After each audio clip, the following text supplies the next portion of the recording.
30 episodes. Welcome to part 30. I would not have guessed that this playthrough was going to go 30 parts, but we've had so much stuff to talk about, and it's been awesome, and I've enjoyed every single part of it. So thank you, friends here at YouTube, for making the journey with me and making it this far. I am so grateful that you continue to care what I have to say about the game. So big shout out to how awesome all of you are for supporting the stream in that way. Support the stream further by putting a free thumbs up on the video. Leave a comment if you'd like. Follow the links in the description if you haven't already. And for God's sake, if you're on part 30 of this playthrough and you're not subbed to my channel, please hit the sub button. Oh my God. If you need to turn off notifications, just click the bell. But please sub to the channel.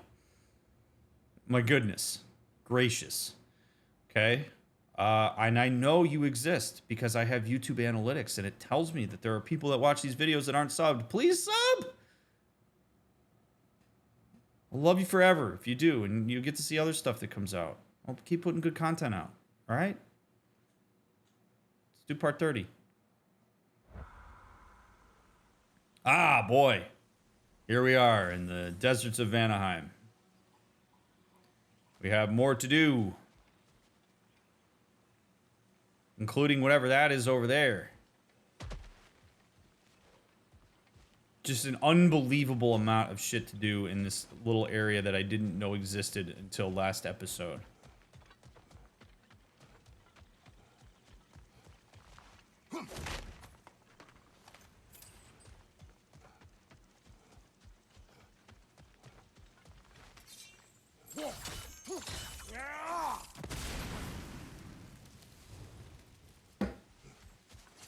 So many goodies.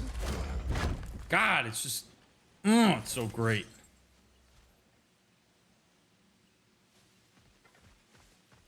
Man, Kratos is like, God, opening that chest feels as good as subscribing to DrMick on YouTube after watching 30 episodes of his life.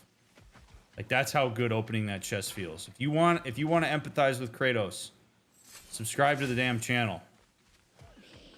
Because it'll feel real good, just like that did for Kratos. You'll be Kratos for like a minute. And you'll think it's really cool, I promise. All right, I made my point.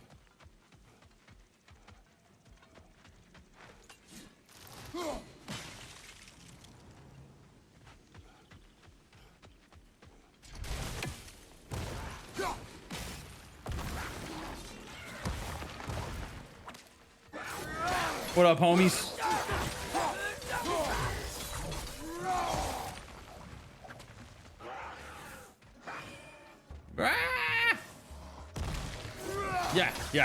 Yeah.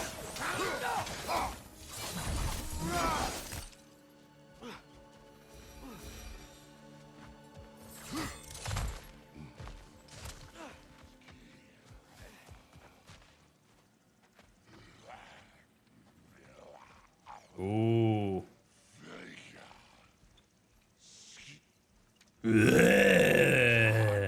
What's up, Eagle?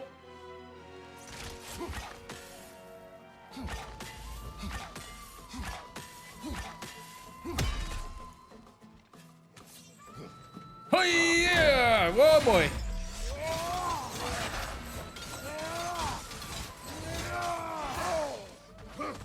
Well, you really get like locked in there.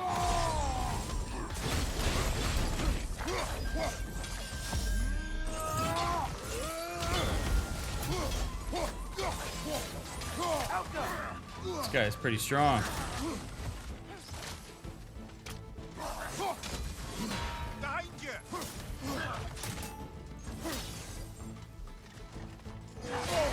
Damn it.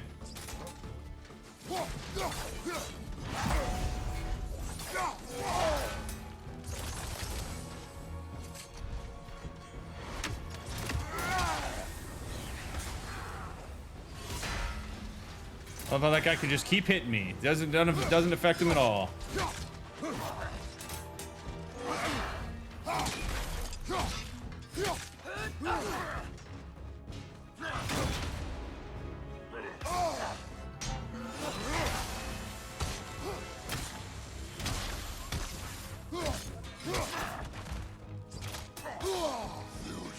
Oh shit.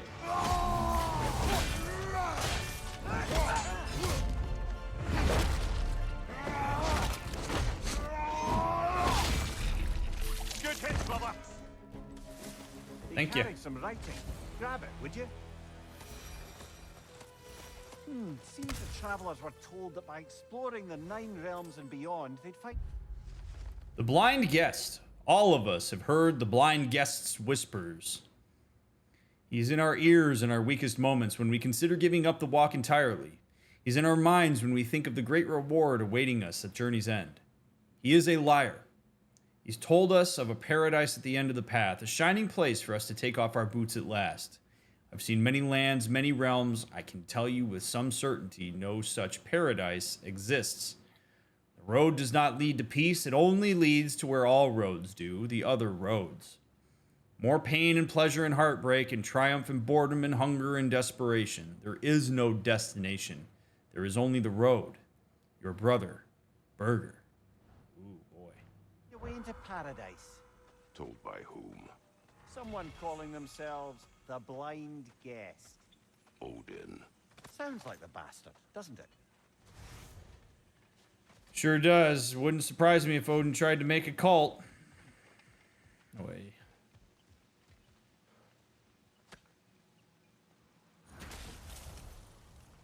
We have brought you what you asked. Thank you, my love. She waits for me in Svartalfheim. Now I can ask her to spend eternity with me. How can I repay you?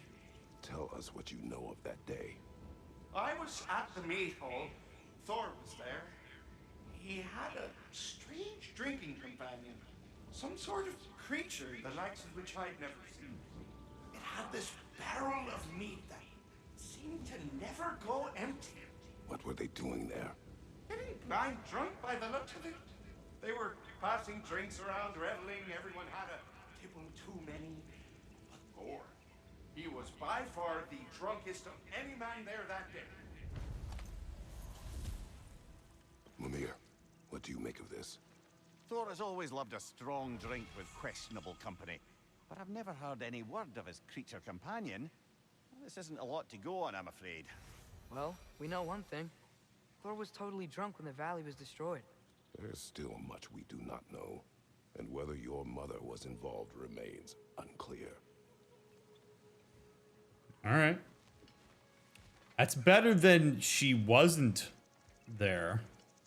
So maybe he's warming up to the idea a little bit.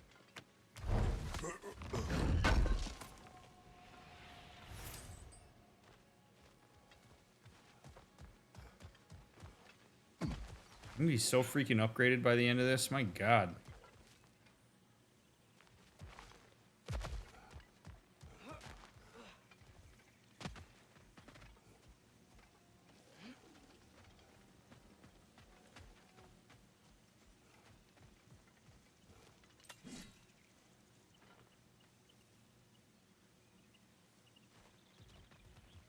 Ooh, he's gonna be an interesting one to kill.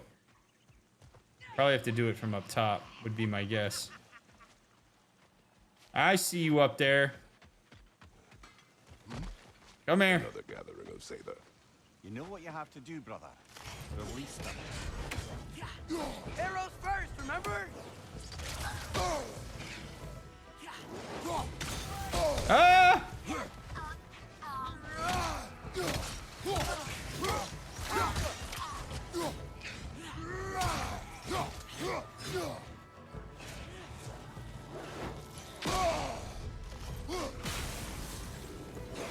Oh, man.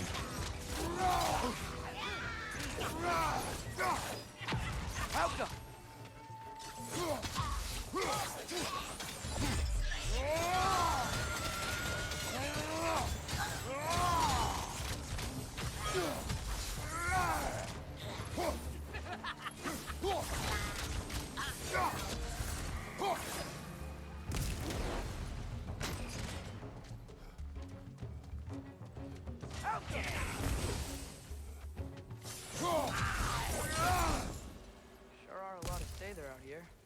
Wonder if Freya knows why. I would also be curious to know why. What's it say, brother?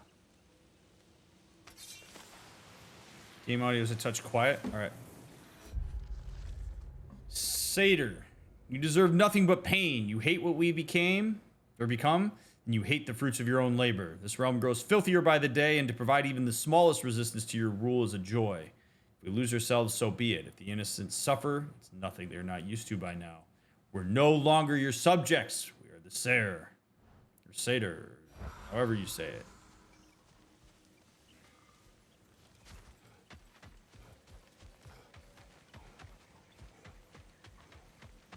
That however you say it part was in there. I read that. I didn't just say it on my own. Ooh, do we got it? Final baby? Yeah, get in. Get in the bag.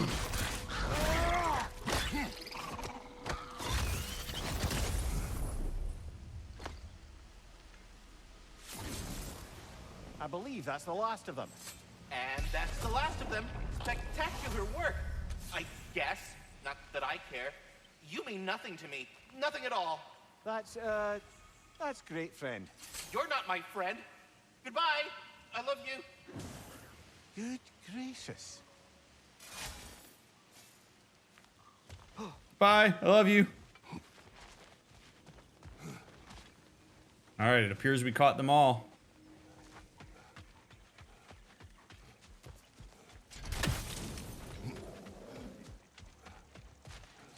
This will be quiet. Be very, very quiet. I'm hunting ravens. Glad we're sending those ravens back to Niflheim.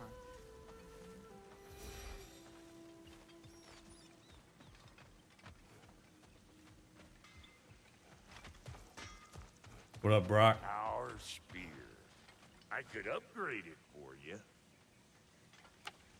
Well, okay then.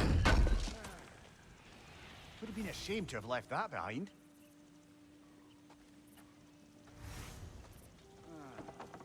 Let's do it. Far be it for me to improve on the lady's work, but,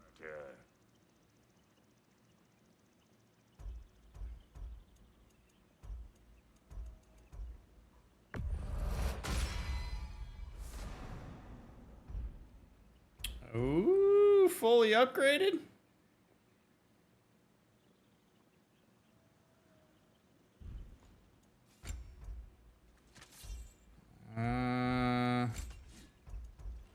Oh, baby.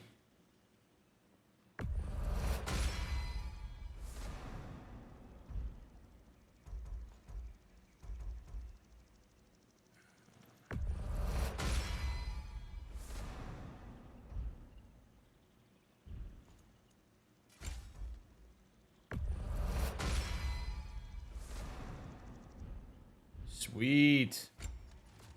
Ooh, and I can up. Oh, come on. I'm going to be fully kitted out here. Put some hurt on them. Ready when you are.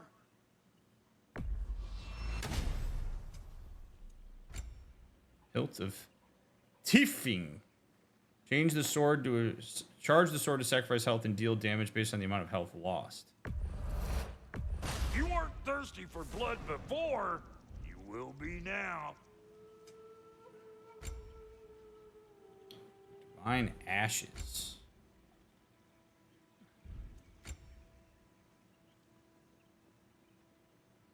$17 to $20, $60 to $71. Let's go.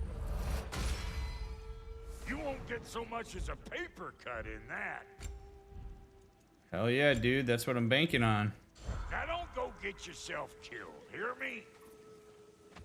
I'll try, bud. Say there. Okay. Say there. Say there.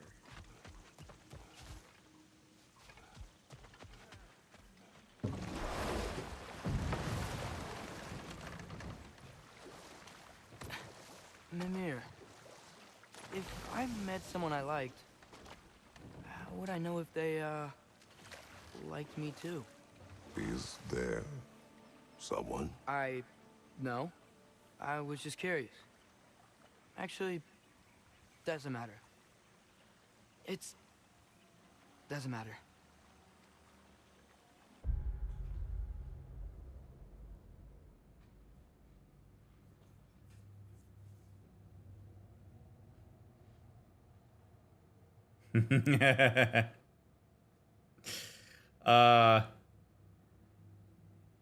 It's okay that he asked Mimir. It actually makes sense why he asked Mimir. When have you ever seen Kratos handle being like lovey-dovey, Mr. Smoochy crushing on somebody guy? You really haven't. So Mimir, being the smartest man alive or whatever, and generally softer and not likely to see having a crush on somebody as an impedance to getting the job done, it would make sense to me why he would ask him. And that's okay. But it goes back to a conversation that we've had many times about how, as a parent, you want to be the parent that your kid feels comfortable talking about this stuff with. And so Kratos, I think, would do well to maybe attend to the fact that his son might at some point develop feelings for somebody in the way that he developed feelings for Faye. And to say, if that happens, I'm down to talk about it. I may not be the most adept, but I would love to know about it, and I will not automatically assume that it's going to compromise our mission. But you can see a little bit of that being bothered in Kratos by jumping in there and not giving Mimir the opportunity to guide his son. Even though it's a perfectly reasonable decision. In fact, if Kratos listened to that conversation between him and Mimir, he could actually learn a lot about his son and return to it later. But he accesses a little bit of his insecurity around this, probably in the direction of, why is he asking Mimir about this? And also, what does this mean for our mission? And is my son emotionally compromised? And yada, yada. And so he butts in there and then tries to talk to Atreus about it. And we see Atreus stop talking about it because there's a reason he asked Mimir. So as a parent, there's two lessons to learn here. One is, if you don't create an environment where your kids are comfortable having that conversation, they will go elsewhere. And you won't necessarily know where they go and if the people they go to give good information, which is not great. Two is, if they do talk to somebody else about something in your midst that you wish they would talk to you about, don't butt in. Just listen and then return to it later. You can have a meaningful interaction around it. I thought engaging with your kid with curiosity was ideal. It is, but you got to pick your spots too. Atreus didn't choose to ask Kratos that question. He asked Mimir, and it's okay for him to do that. It's okay, especially because it's not like Kratos isn't in the boat. Atreus knows that Kratos is in the boat. So I would actually argue that Atreus is quite tactful there. Asking Mimir and letting his dad bear witness to the conversation is okay. And I mean, yeah, Kratos saying like, is there somebody, is okay. Like, it's good curiosity instead of him immediately going in and saying, you better not fall in love with somebody because that will compromise our goals. Like, that would not be good. So he did do the right thing by asking the question, but ideally Kratos might not have, we wouldn't want him to step in there. He could have that conversation elsewhere.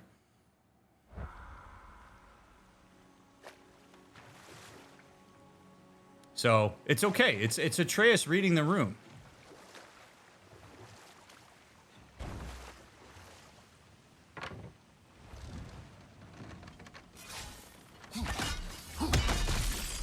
Also, I think it shows Kratos a degree of resourcefulness in his ability to go to certain Another people. painful growth removed from these lands, eh? You know, it's You've basically got a few crystals. Why not pay the pool a visit? because the pool's a pain in the ass to get to.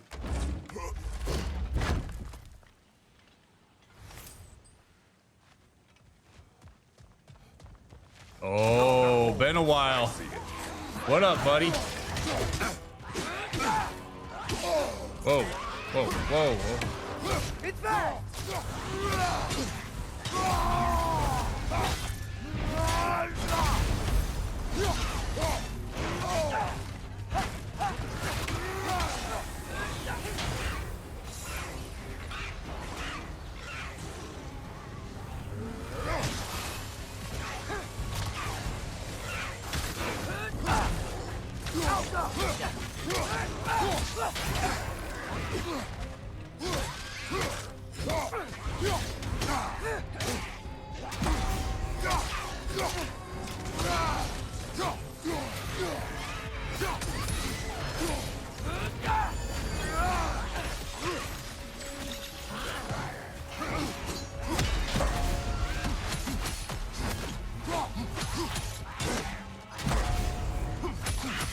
Martha! That's what she was called. I'm trying to remember which god raised her dander up. It does not matter. Doesn't it? If rage is all that remains, her reasons are irrelevant.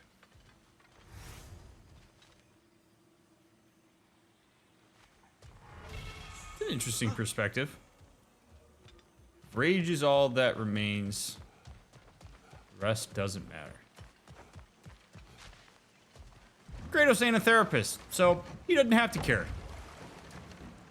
So, lad, is Thrud who you meant when you asked about liking? Thrud? No. I mean, I wasn't asking about anyone specific. And, well, Skilder likes Thrud. But she's only interested in becoming a Valkyrie. She's focused, you know? Oh, very well, lad. Very well. Just hope you know if you ever need to review anything we've discussed. I know. It's good. I'm fine.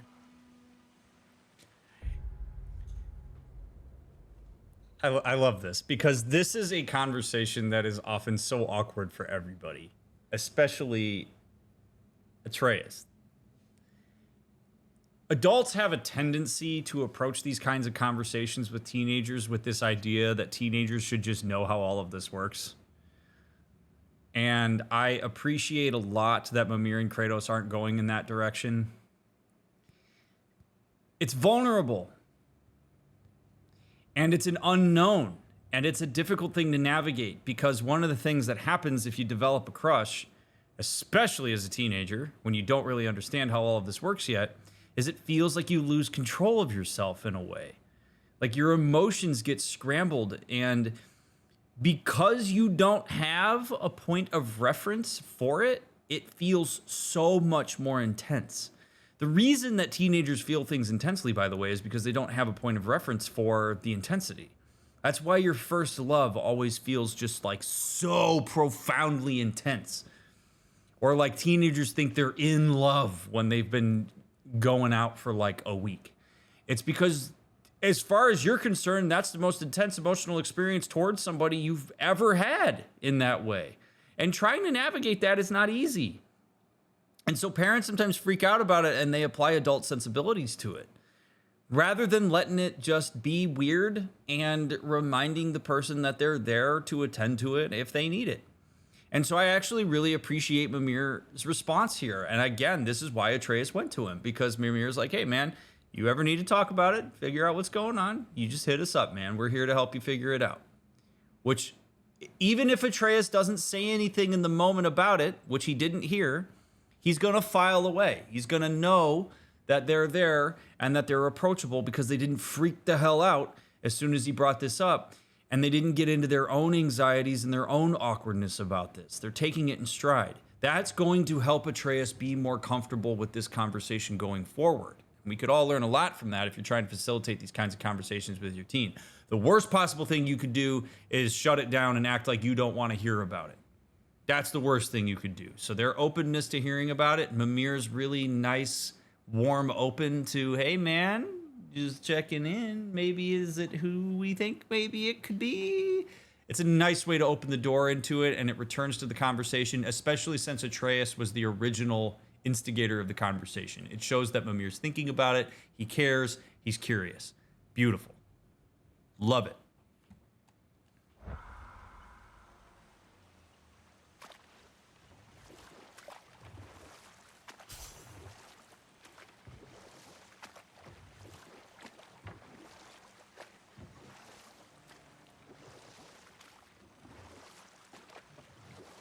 Kratos and Mimir put together make one whole dad.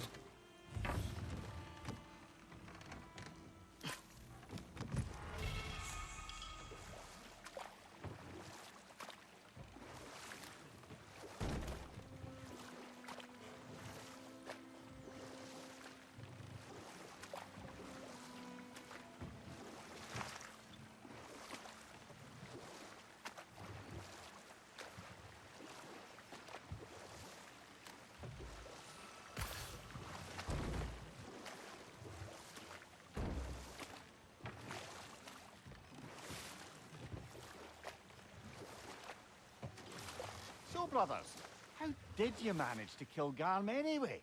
We killed him a few times, actually. but it didn't take. Then I figured maybe the way to stop a soulless beast was to give it a soul. So I gave it the one I had on me. I beg your pardon? Fenrir. Remember the light Father saw? The accidental magic I did when Fenrir died? That was part of Fenrir's soul going into my knife. Once I figured that out, I just put Fenrir into Garm. Clever one, lad. A gigantic hell beast with the soul of a loyal pup. Bloody brilliant. That's cool, and it's gonna make Atreus feel good that he could be appreciated like that by the smartest man alive. But I find it a bit interesting here that both Kratos and Mimir miss the undertone of the conversation. Because the first question that I would have for Atreus if I was either of them was, how did you know to do that?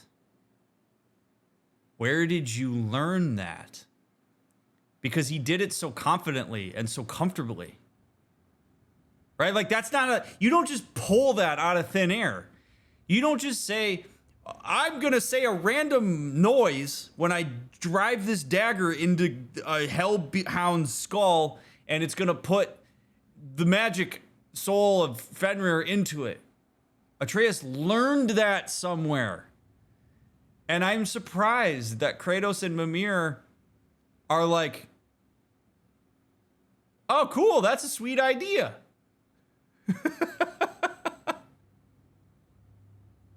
So, like, Mimir in particular here, like, not even necessarily Kratos, but like Mimir, if I was Mimir, I'd be like, where'd you learn to do that? How did you know how to do that, dude? Because that's a skill. You don't just pull that from thin air.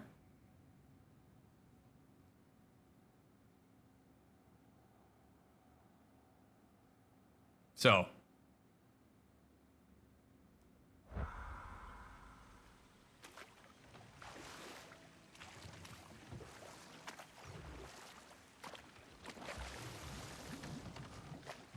I realize that Atreus said, like, oh, just trust me, but still, like, Mimir there's really no reason not to ask him. And here's why I'm driving this point home, okay? First of all, chat,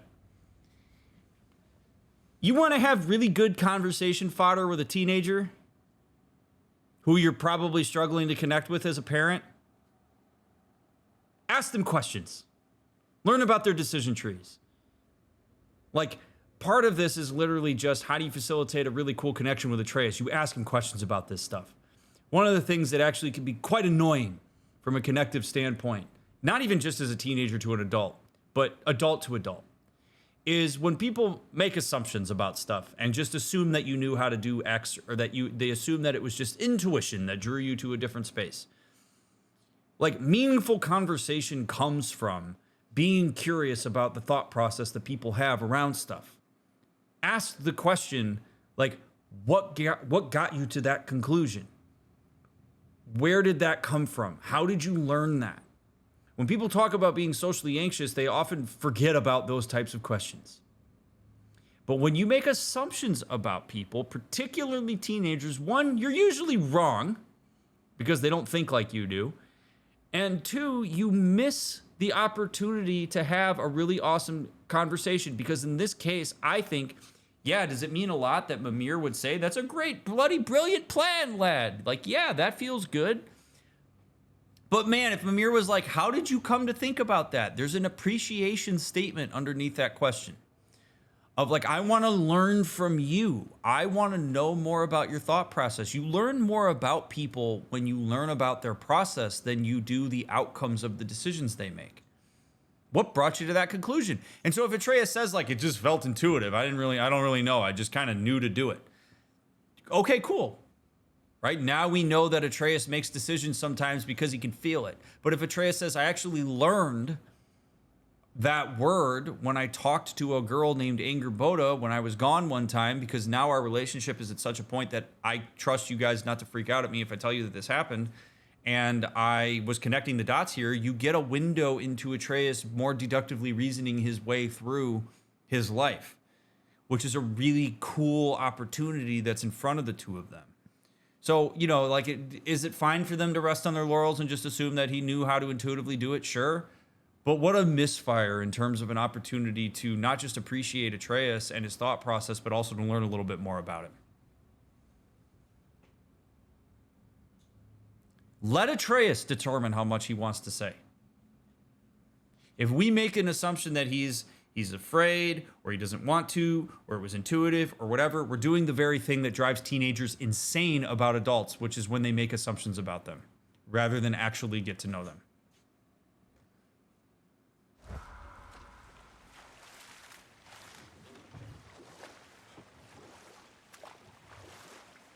He also promised not to talk about Ironwood and Angerboda to anybody. They don't know that. It doesn't preclude them from asking the question. Just because we're omniscient gamers and we saw that doesn't mean that Kratos and Mimir know that. They don't know that. So let Atreus set the boundary. It's amazing sometimes how averse people get to just being curious about other people rather than operating on their own assumptions. Why was he locked up to begin with? Ah, Hell's feral sentinel. Well, believe it or not, Midgard was once bigger. Until Garm, then just a wee pup, got peckish. He ate Midgard? Only a few mountain ranges. And the 5th season that comes after winter but before spring. And the word for the feeling when you get so hungry, you stop being hungry. You're messing with me. I would never.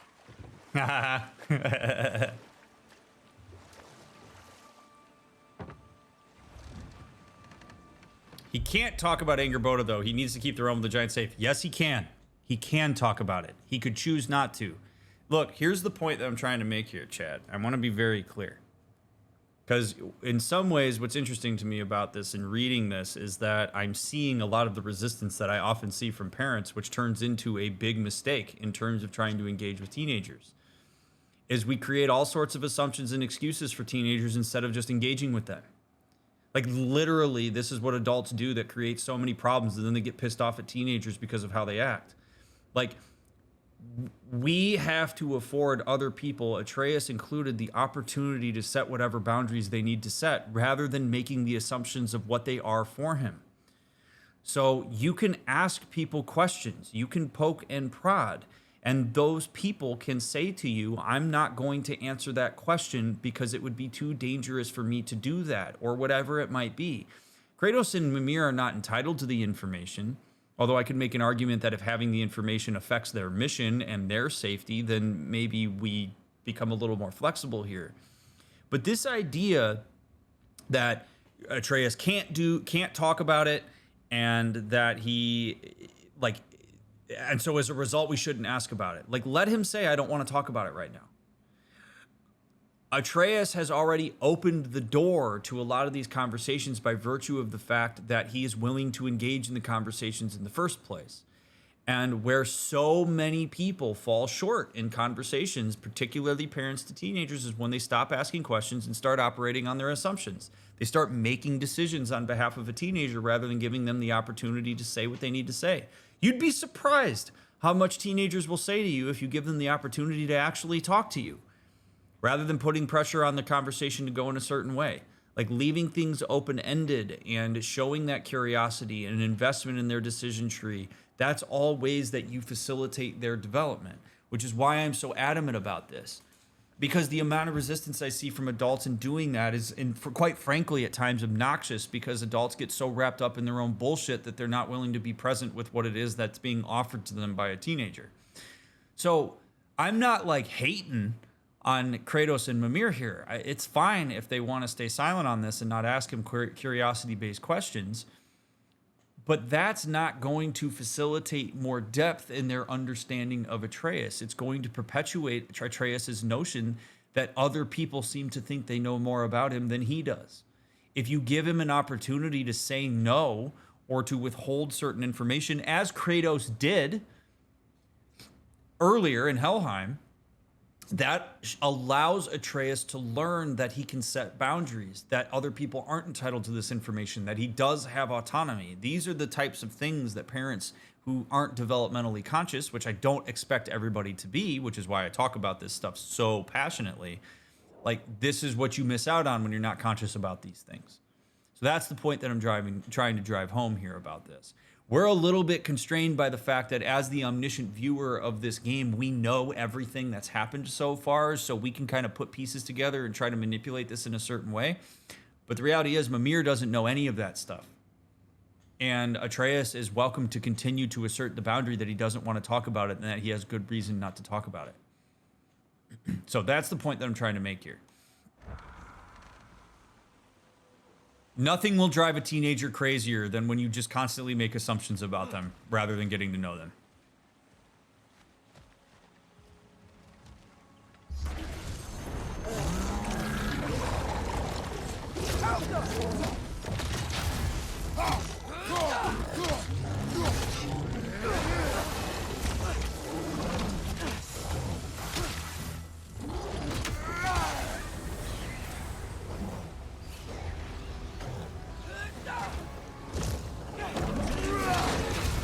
It's true for grown-ups too. Yep.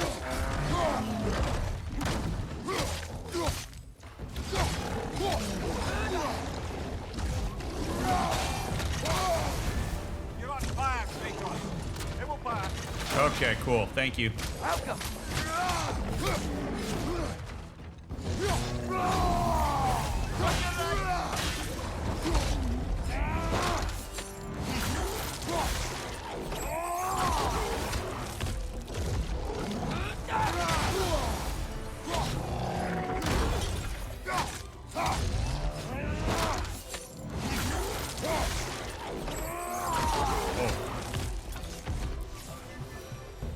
God damn.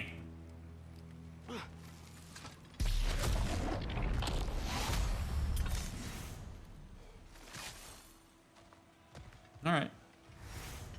That was fun. A scar is born. Treasure man. Ugh.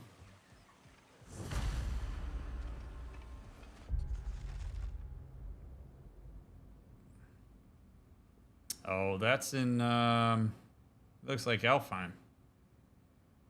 Kind of. I don't know. Maybe. Oh, yeah, let's go. Nom nom nom nom nom nom nom nom nom. Mmm. Give me all the skills. Oh, yeah.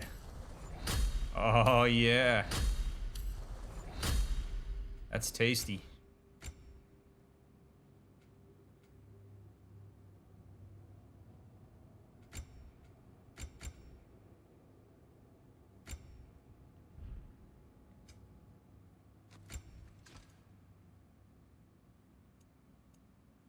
Oh, neat. I actually forgot that I got that chest armor, or I forgot that I got that armor.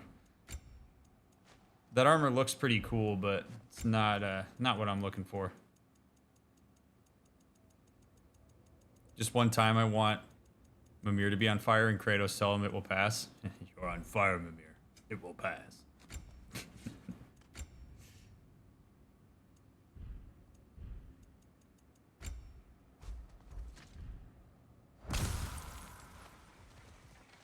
Okay.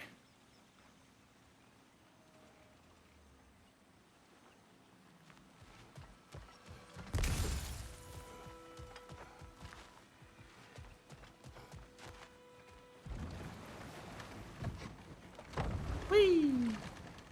So, Mimir, how did they capture Garm in the first place? That was Tyr's doing. He lured the beast somewhere safe and kept it distracted by lending his own arm to be gently chewed. Once the chains were on and the gate to Alfheim was opened, Garm bit Tyr's arm clean off in retribution. But Tyr's not missing an arm. Well, it grew back, eventually. He is a very resourceful god, after all.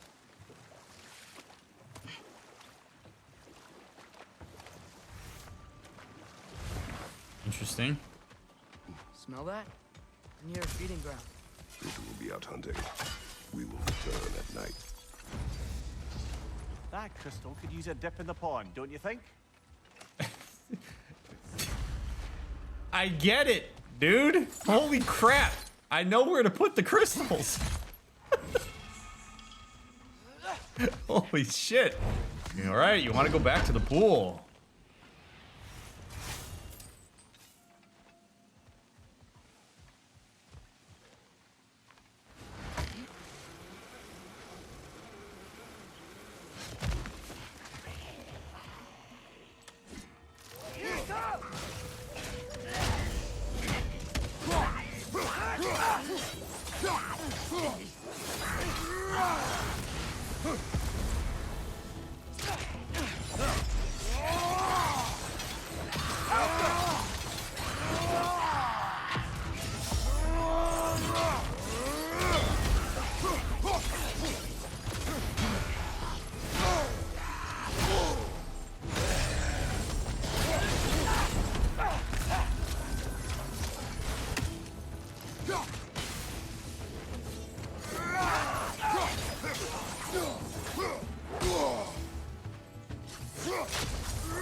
one less Sather camp to worry about.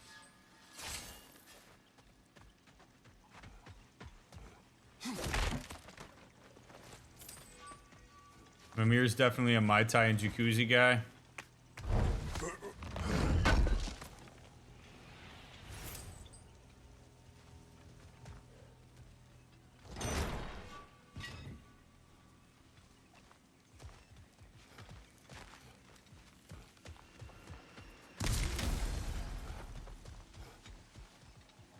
So much going on in this area. Anything interesting, brother? Stupidity. They will call us mad for turning to the dark magics. We can live with this. If nothing else, the Aesir invasion has been good for one thing. It's proven the naivete of our beliefs. We thought kindness and harmony with nature would save us. We thought love begets love. We deserve to be punished for such brazen stupidity.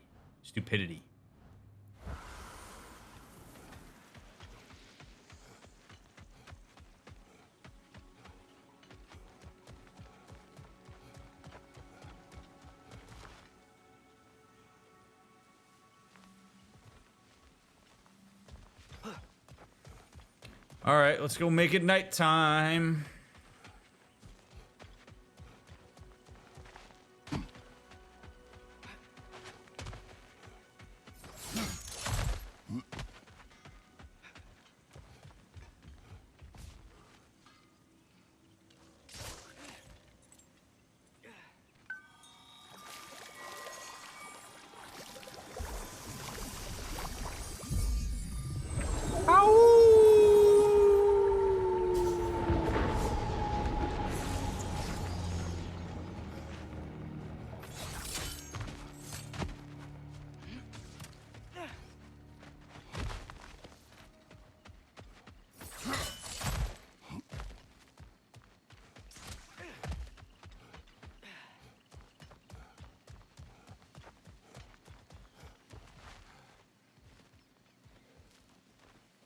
Oh, I wonder if that door is just straight up open now. Oh, no, I gotta go. Okay. All right, all right. Make me take the long way.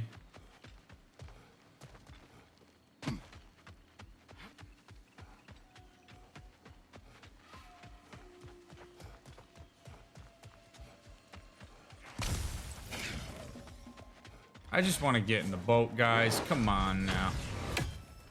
Whoa!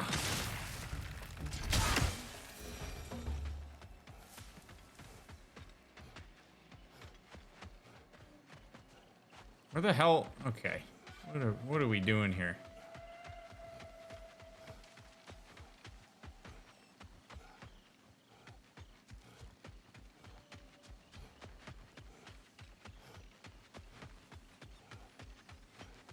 And go.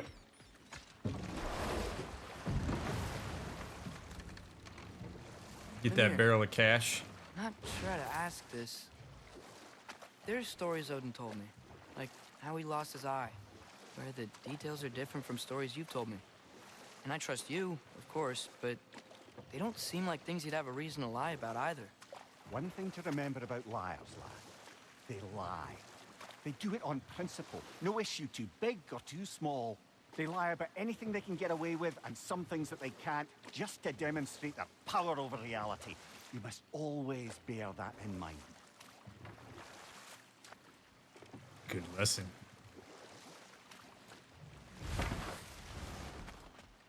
Careful, brother. We go down there and we're asking for a fight. Now, what is interesting to me about that, to an extent, from Mimir, is that he just immediately assumes that what Odin said is a lie. And that actually can work to an extent in Odin's advantage. Because if Odin knows that everybody just conceptualizes him as a liar and he tells the truth, and people assume that it's a lie, he could actually divert people. I actually think, to an extent, Mimir would do better to ask, to make that point and then say to Atreus, what exactly did he tell you? I would love to know what the differences are. Because that, I think, would give an opportunity to really talk about the nuance of subjective experience and what people say versus don't say, what the outside perceptions are versus like hearing it from the horse's mouth. Because what Atreus is really saying is, why would I trust what a third person's, like what an outside person says when a person speaks to their own experience. And while Mimir makes a good point, he would also do well, again, to say, like, well, what did he say? Because there might be things that, like, I don't know as well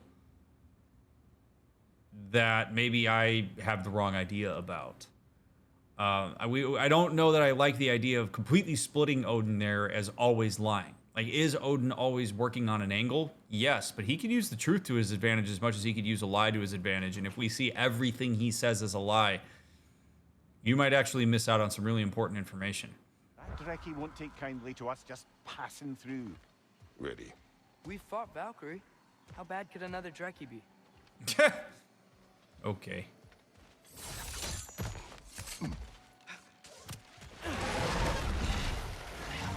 Whoa, this one's all goopy. We'll call it Gwyneth.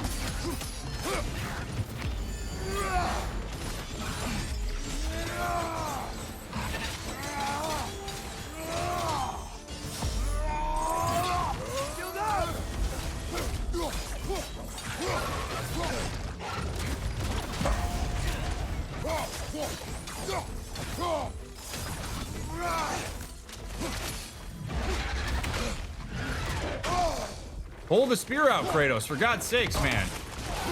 Thank you.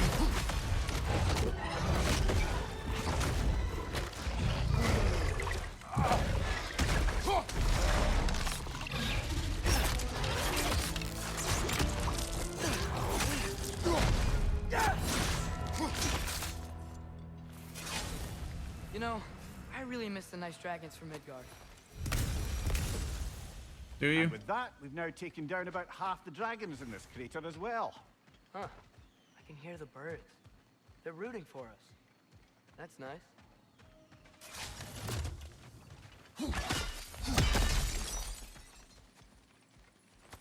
Found something else for the cleansing pond, eh? We're overdue for a visit to the cleansing pool, aren't we, brother?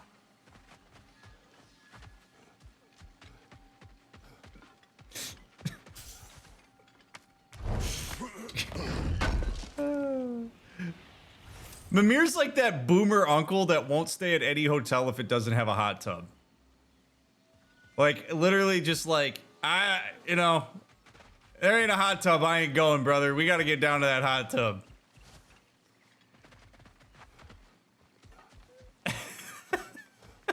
I mean, that's all fun and all, but like, when are we getting back to the place to go to the hot tub?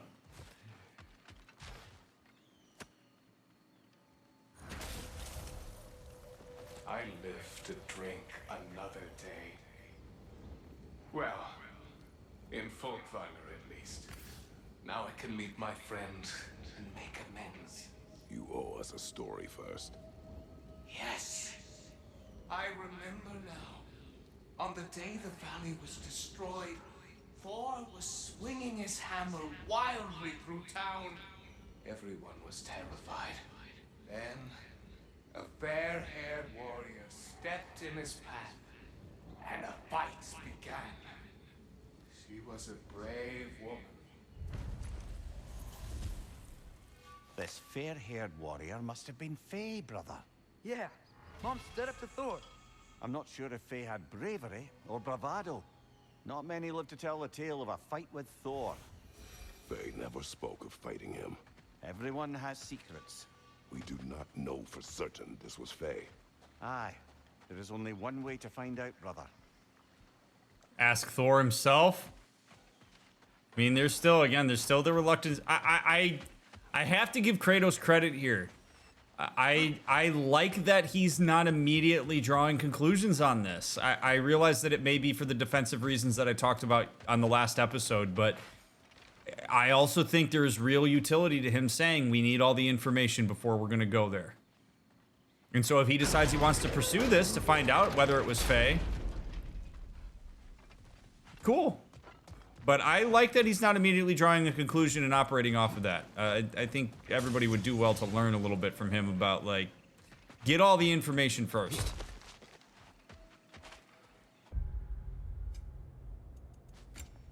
So many damn amulets.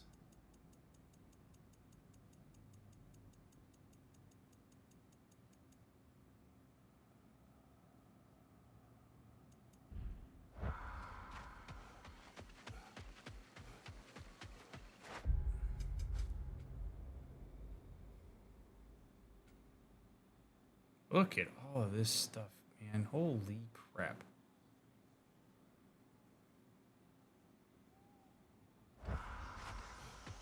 Like, it almost makes me nervous wondering whether I've done everything that I can do here. Like, there's just so much to do here.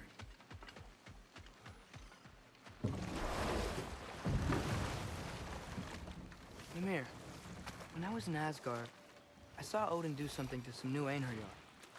They seemed kind of mindless until he cast a spell that restored their identity.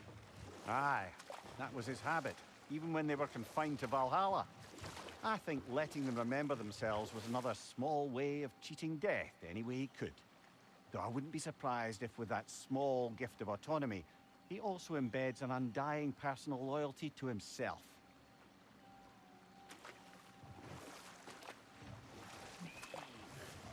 Some neat insight.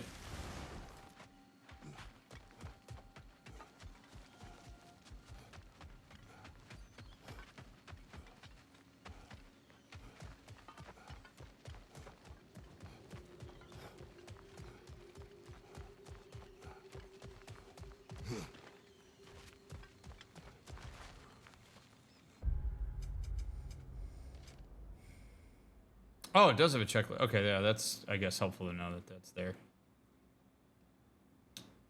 A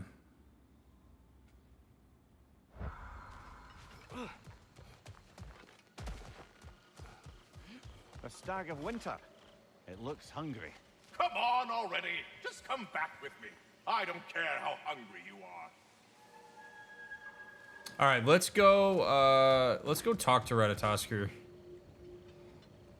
Because we've run into a few of those, so I am actually curious to see what he has to say about this. I had no need for this. Maybe I'll see you back at the camp. And under different circumstances, one hopes. What did you just give me?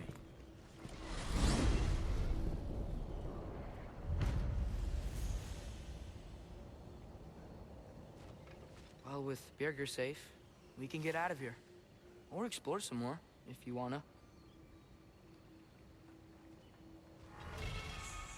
Shield Ron formed with the hardened Yggdrasil sap to shift time?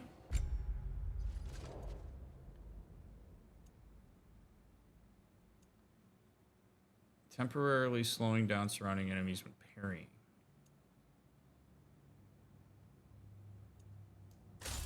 Alright.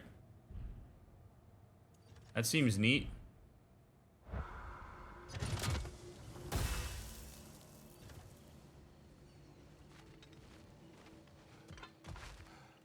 Man, I don't know. Do I go? There's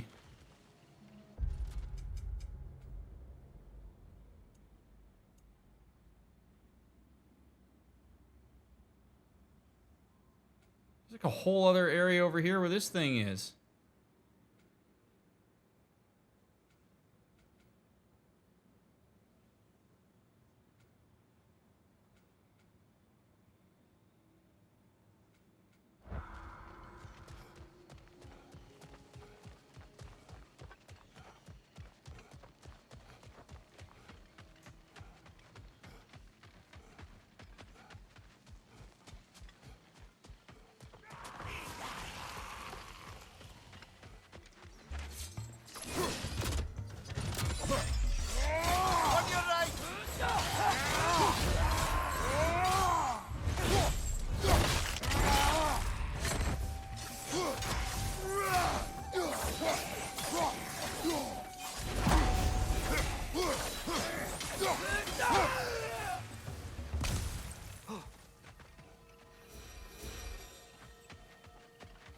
I also want to figure out how to take this out.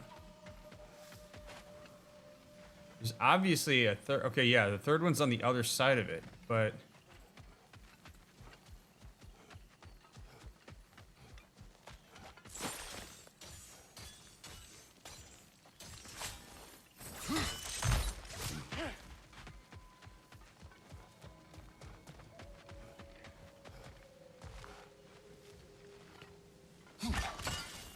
Oh, there we go. Okay.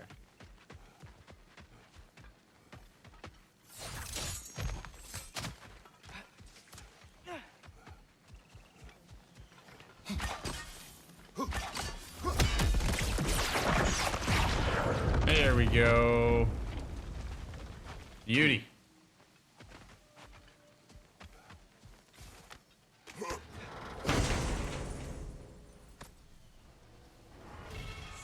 Long-range leaping dive that slams into enemies with overwhelming force.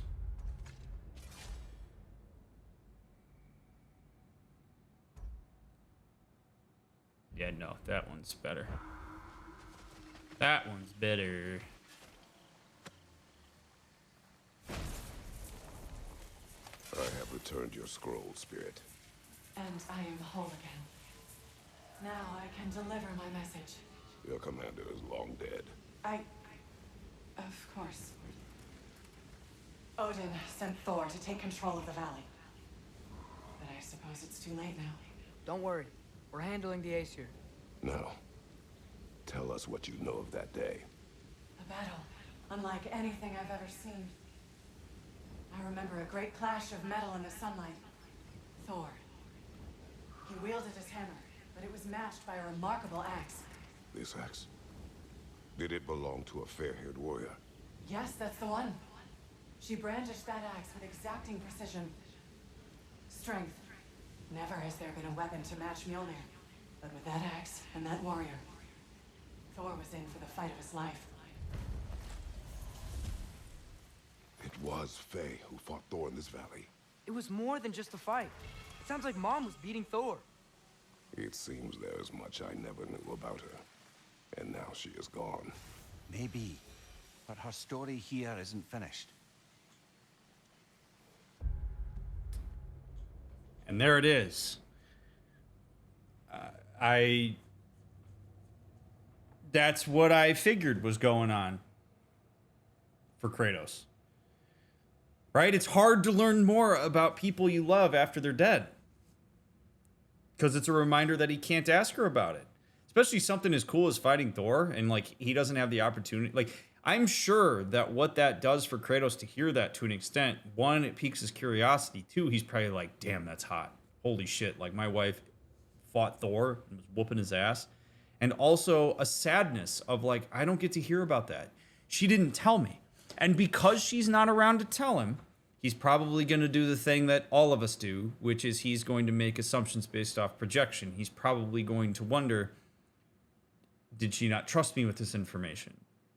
Did she not feel comfortable sharing it?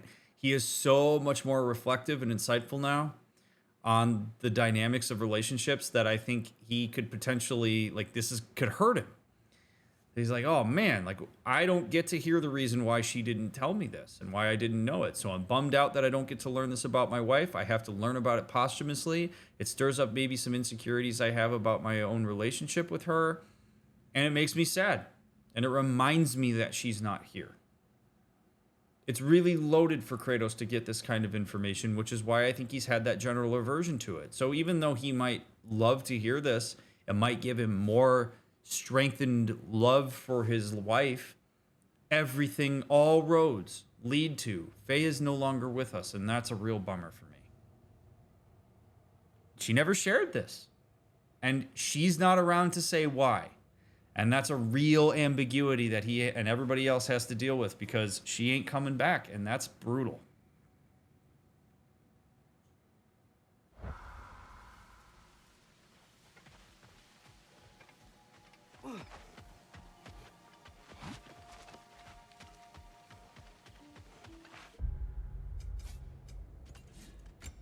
More freaking amulets. My God. Too many of these. All these represent for me at this point are just notifications that I gotta clear.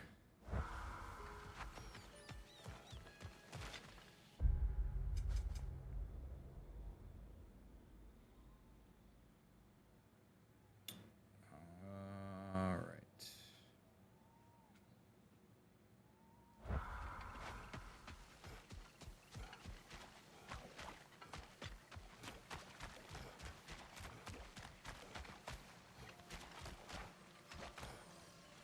Legendary weapon. Do you have a favorite, Father? No. They are tools for specific tasks. A preference would be meaningless. I like the axe. I too like the axe.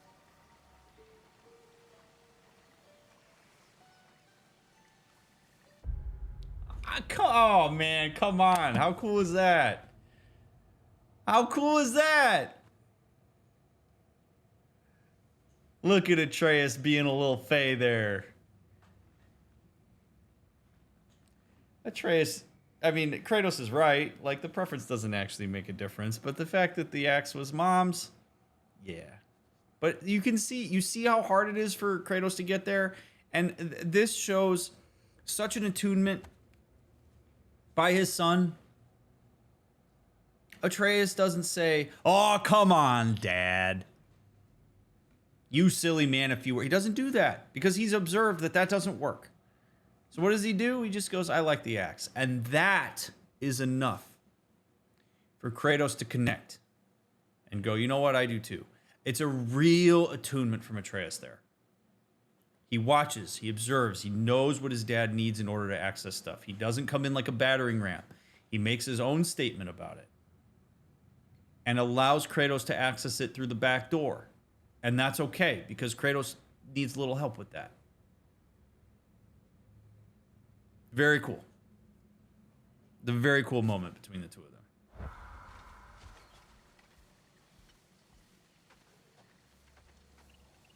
Kratos, I don't have a preference. Kratos tosses blades to the ground and handles the axe with care. Right. Kratos has emotions. No matter how pragmatic he wants to be with the way he navigates the world, his emotional experience is there. He just has never had it scaffolded to get access to it in a meaningful way. It's a long journey, man. It's not, he's not going to just immediately come around to this stuff just because everybody wants him to or because he wants to. It definitely takes time.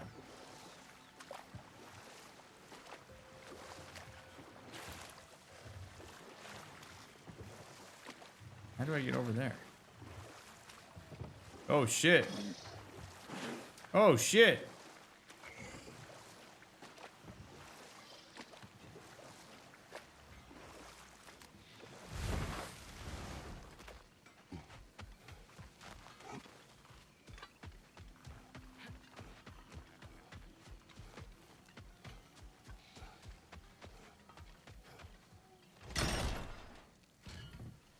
All right, let's see what we got here.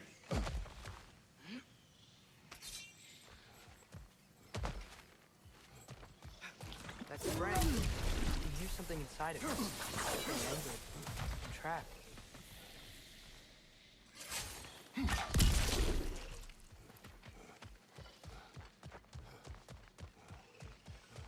Wait, what's that wisp doing to the gazelle? We will stop it.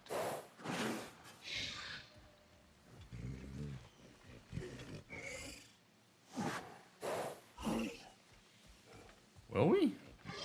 Out. You scared it off. It's going back home to its spring. What's that? You're welcome. He was nice. Anyway, we should look around. See if any other wisps have gotten loose. Interesting. Okay. Look, another rune's lit up on the plate. That's because that wisp is back in its spring. I love that Kratos didn't even hesitate to help there. And he just basically like, yep, we're going to help. Don't even worry about it, bud. Good. Outcome.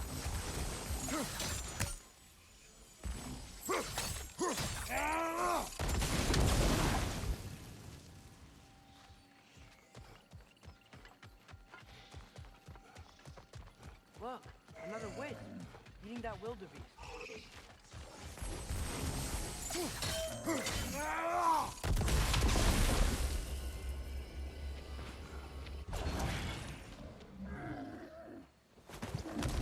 Oof. Oh, it was scared and in pain. Not anymore. Aye. Better that it had some relief in its final moments. So the plate keeps the wisps locked in their spring. Well, except for the ones that broke loose, I guess. Yeah. Let's learn a little more about it, huh?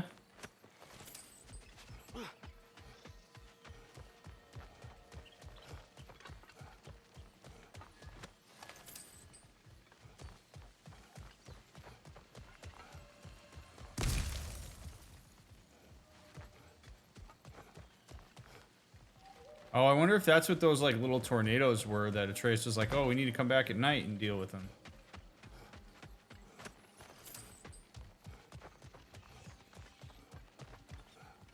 You know, there's like a...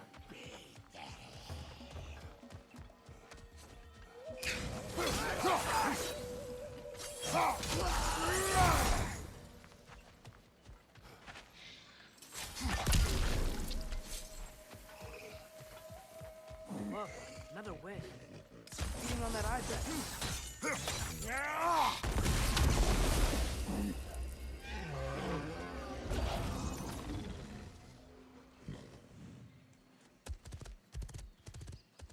Do you need any healing? Okay, if you're sure. That's all the wisps contained. Should we check out that weird plate again? I suppose we should. See what kind of crazy shit happens. 'Cause you know there's gonna be some crazy shit that happens.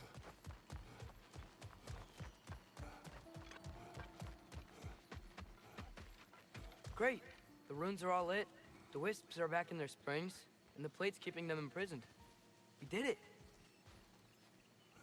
About that. They must have combined. You gotta take it down, Father. Out up. You're on fire, Kratos! It will pass! We gotta take out these springs.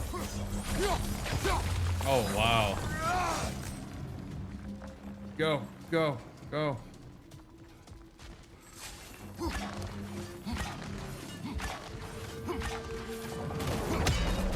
Damn it. Not enough time.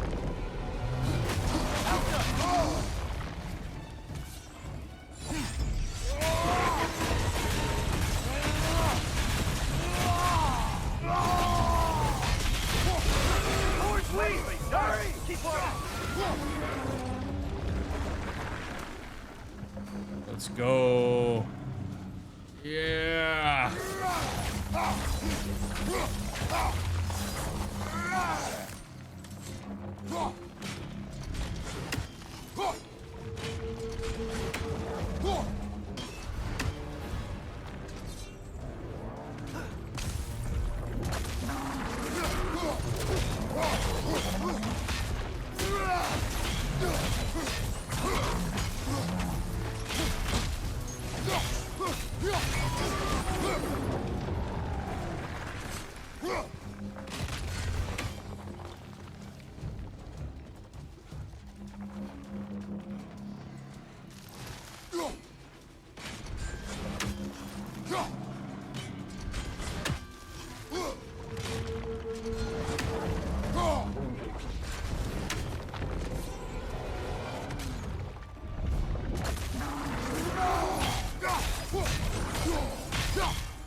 Switching arrows. All right, one more.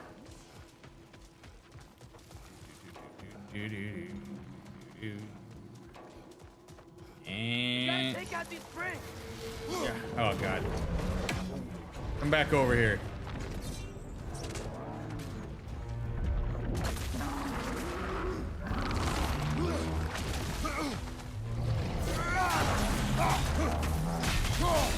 We stunned it. Yeah!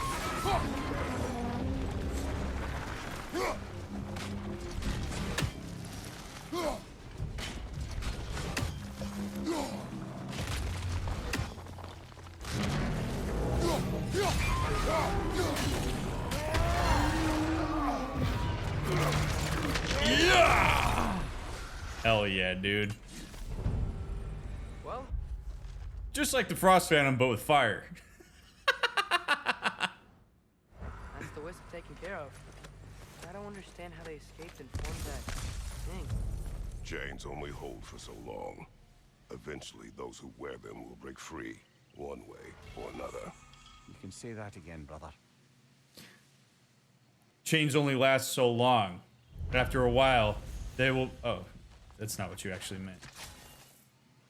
Okay.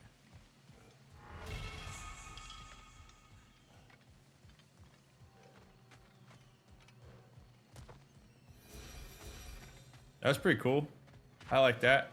It's fun. An enjoyable tussle.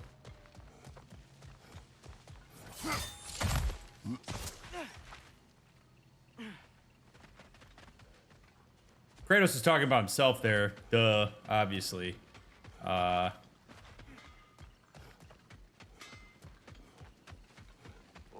me! You got just what I need to upgrade that spear of ours. Sure, I'm open.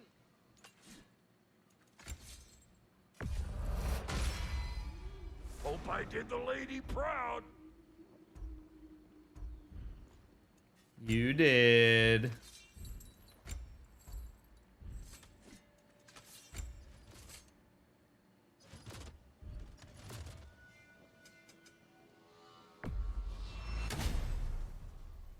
Come back if you need more crap. Yeah?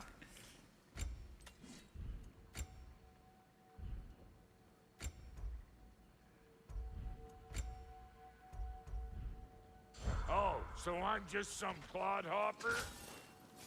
Didn't say that.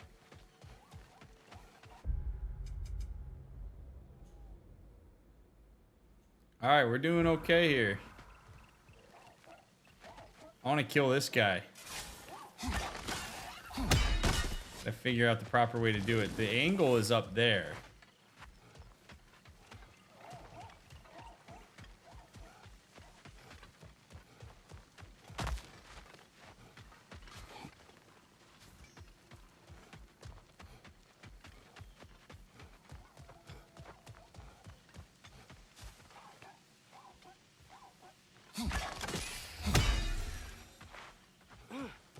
Get that loot, Atreus. Daddy needs his loot.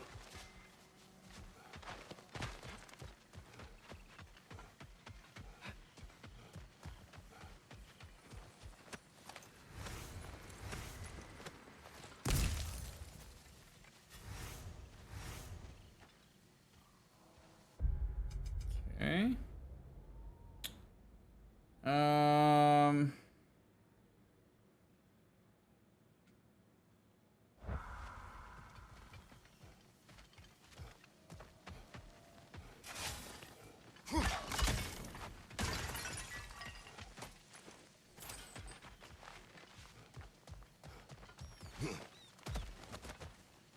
Seem that I still haven't gone through there, so let's go do that. What is this?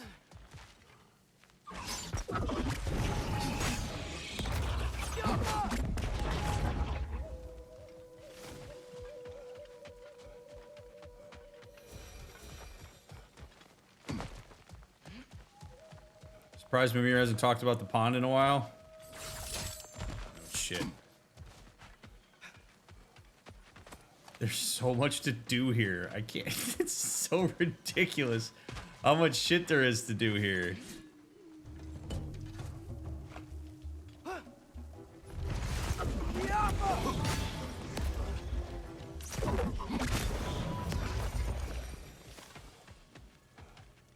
The realm that never ends. Truly.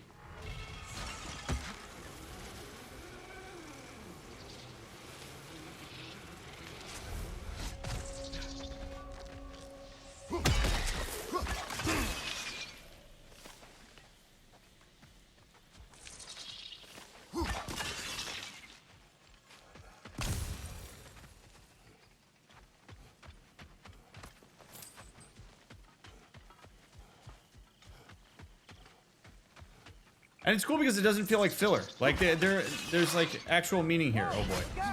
Whoa! Whoa! No, no, no, no, no, no, no, no, no.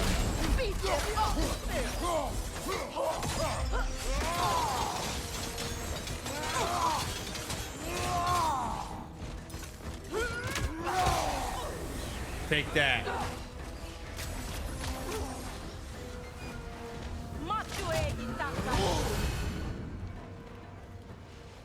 Where'd she go? She will be back. Huntresses claim to worship Skadi, but they kill just to kill. You would have never wanted that. No. There is purpose here, even if we do not see it.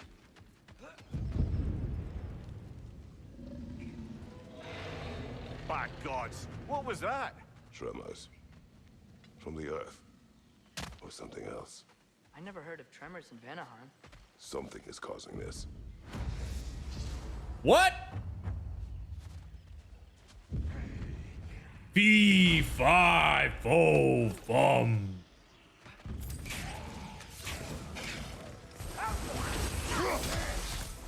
Left side, incoming!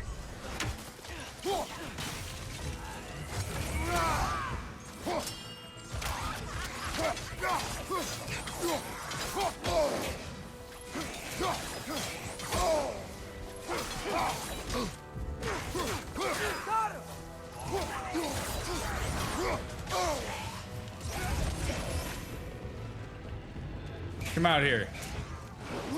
Come out here.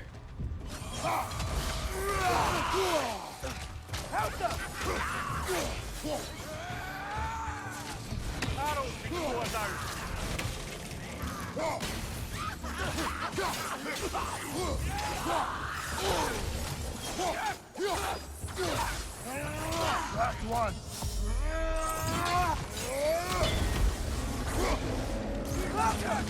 Now get your ass back here.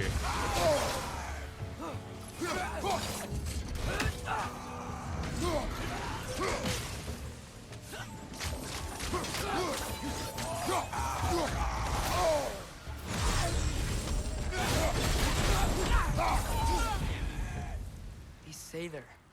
It's like they feel more at ease as they're dying. Kinda creepy.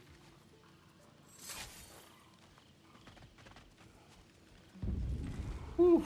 Good thing you learned the runes, brother. Yeah, brother. Everything ends. If you're reading this, we are dead. If you're reading this, you are an Aesir who finally caught up with us. Not quite. If you're reading this, you've shown more curiosity than your other Aesir brethren. If you are reading this, know that though we failed, there will be others. If you're reading this, know that all reigns end and all empires fall. If you're reading this, know that you and I will meet in Helheim one day, and I'll still have my magic and an unrelenting hatred for you and your kin. Oof. Boom. Oh, man. Boom. Another stag.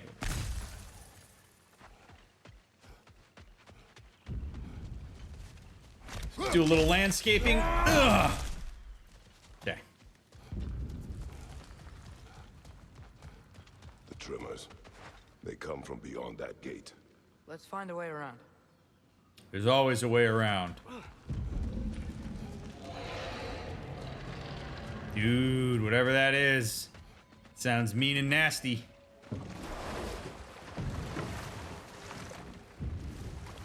Boom.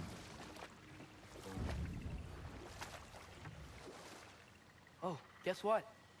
While Odin was giving me a tour, his ravens took us to Svartalfheim, and I saw Durlin again. He was actually trying to do his job. We pretended not to recognize each other. At least I think he was pretending. Point is, it looked like Odin didn't know anything about Durlin helping us find Tyr. Something I appreciate about this is Atreus opening up here, I think, is related not just to the fact that trust has started to be built, but also because he is not met with immediate pushback when he discloses this stuff.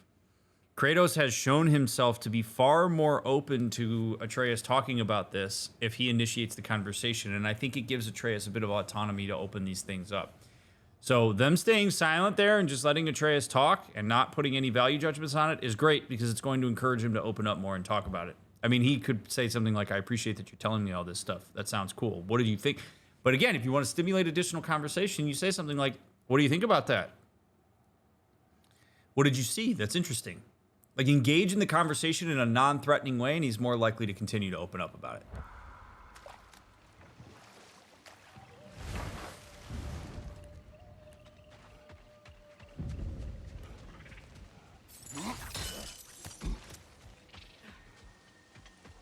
The autumnal stag. Hey, how about you follow me back home? Fall, get it? Yeah? No? No. Giddy up!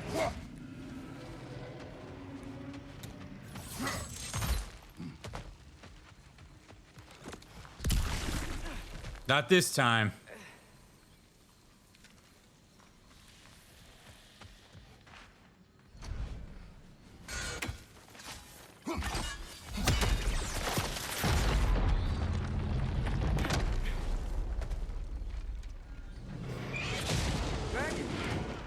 Well, at least it's attacking someone besides us.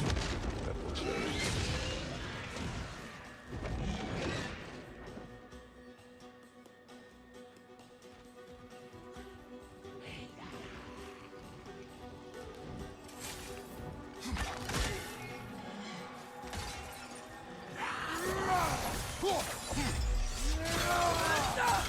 I'm not going anywhere with that dragon around. No! Left side, brother!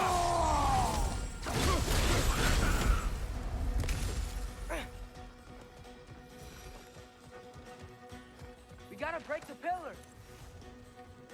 Yeah, I get it, Atreus.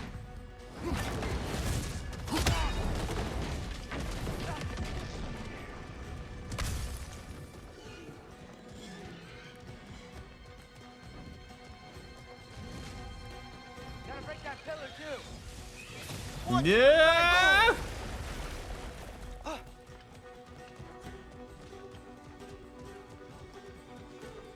These dragons look super cool. Another dragon. Got rid of it for now. But we better hunt it down or it'll be back. Hell yeah, dude. See you later. Find a way into the dragon's lair. Hell yeah. All right. Looks like we're gonna need a boat.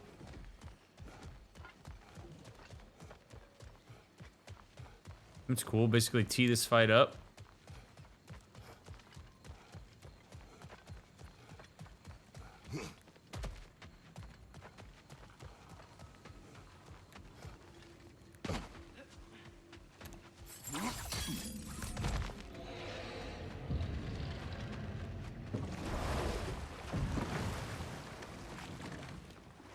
Atreus, I saw Durlin again too.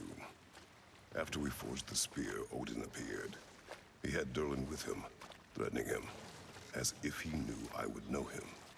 But if Odin knew all along, then while we were pretending not to know each other, he was pretending not to see through us. Man, he really is a good liar.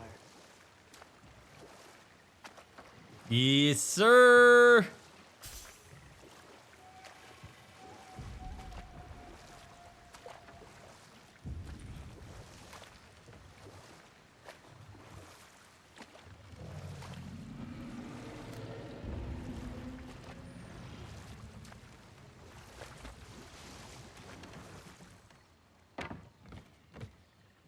Always 4 steps ahead, man.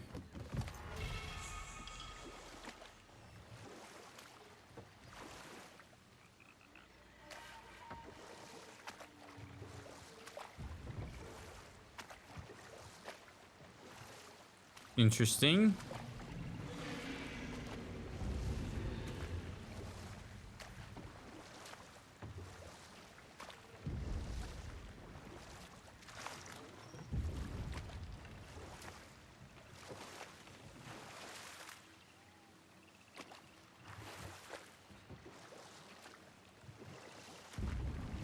So, Father's new spear, it's made out of a ring?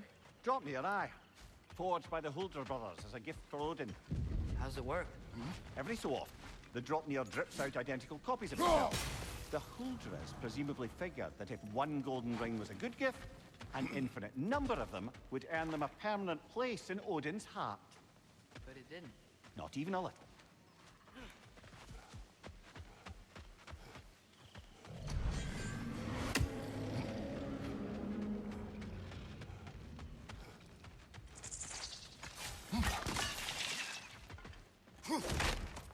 All right.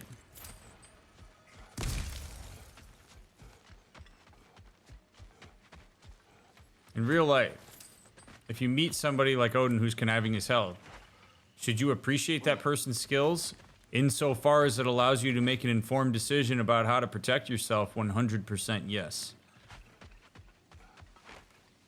Like, there's a difference between appreciation and admiration. You can appreciate what somebody's capable of and realize that you don't want anything to do with it and set boundaries as a result.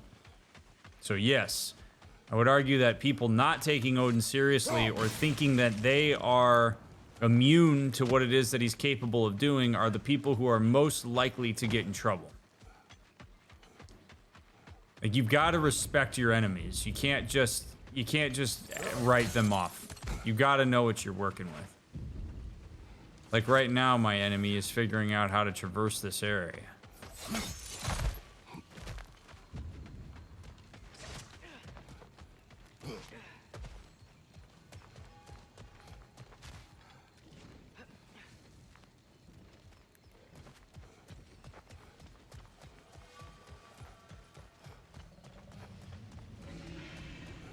Oh, wow. Okay, Ryan.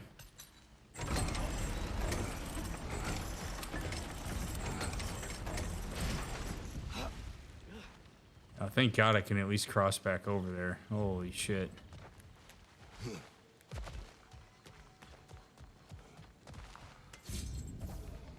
That's up closer. We are near the source.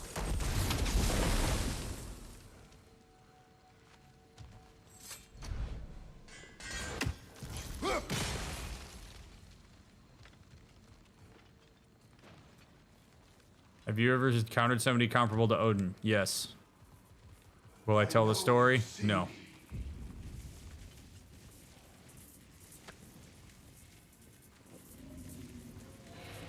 I am listening. 5 hours due north. 2 hours east. I said I would find this valley a new home after the Aesir destroyed mine. So, what happened? I cannot remember. I know that I wanted a new life. Do you remember seeing anything that could help us find the other half of your hourglass? There were 3 waterfalls. I remember wishing I could live near them. Damn, dude, the lore just never stops.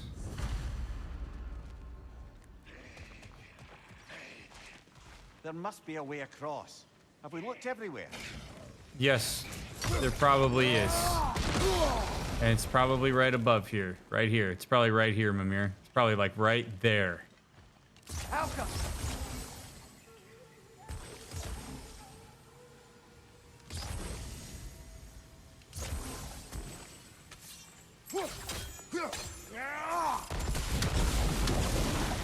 There we are. I give it a second, bud.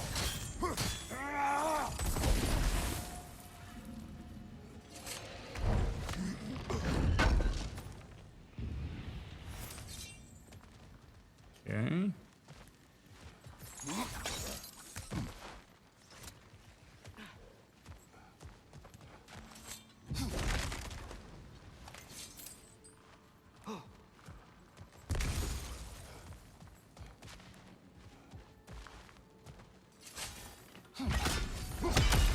Hey, let's go to the pools, Kratos. Another gift for the pond. You've got plenty of those crystals. Should we visit the cleansing pool? Honestly, at this point, I'm not going there just because I want to exert autonomy against your annoying, incessant demand that we go there.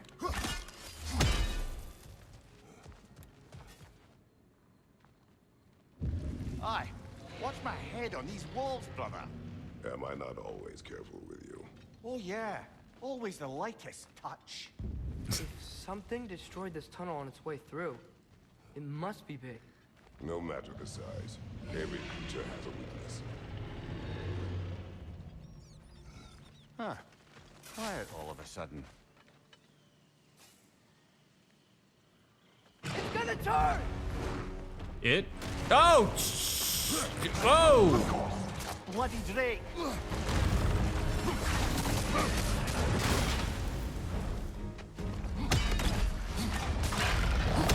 Oh boy.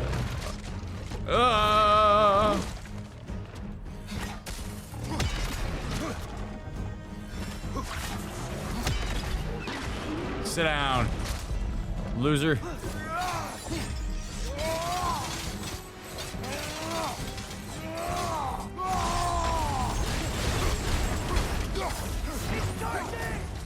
Oh!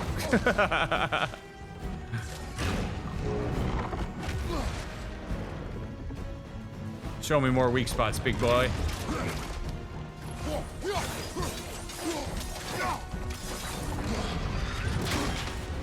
Get back!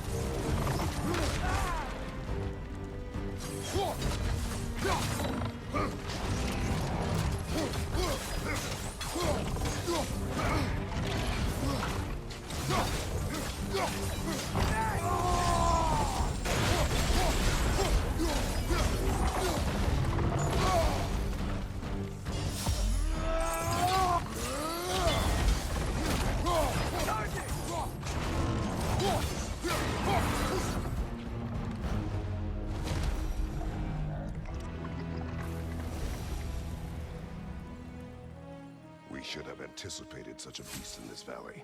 Well, always expect the unexpected, right? I just hope this means an end to all this shaking. Maybe by the time we're done in this valley, it won't be such a bad place to settle down. No kidding. Len, thank you for the raid.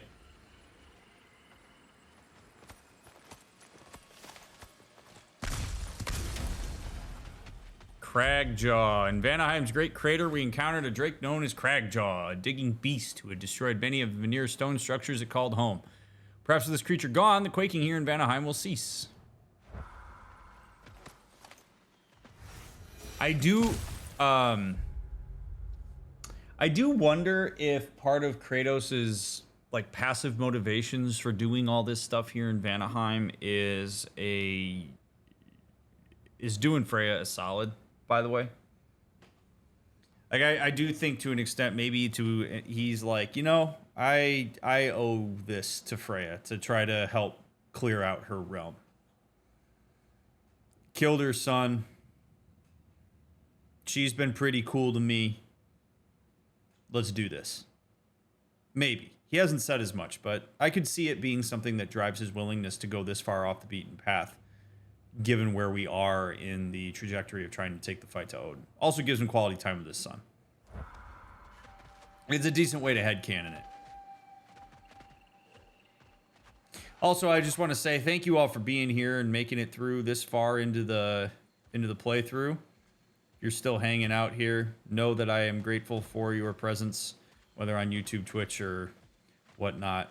It's a lot of fun playing this game. I'm grateful that so many of you are allowing me to Sherpa you through it, whether you've seen it before or this is your first time. It's been a blast.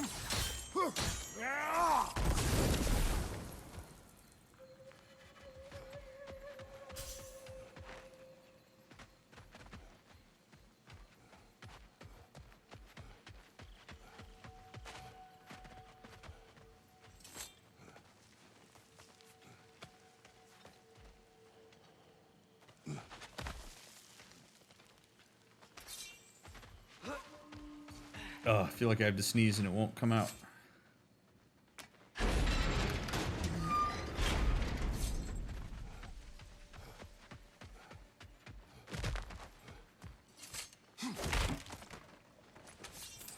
Indeed, I think the fact that Kratos has Gjallarhorn now on his back, knows that some real shit could go down here.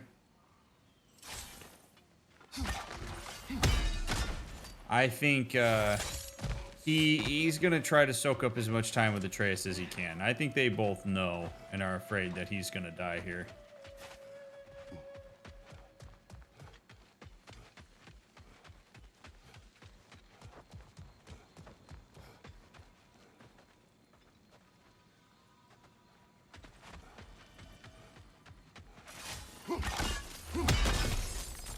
To the pool. No? Oh, shit. Rock on, Mimir. You think he's stalling?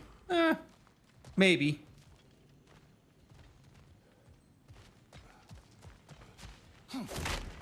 I could see him doing that if he is. It would make sense to me. That a Cavassier poem? Never heard of this one. Eastern Spectre, a story from the East relayed to and subsequently improved by the poet Kvasir. The proud maple cries, a standoff makes 3 men fall, and the wind moves on.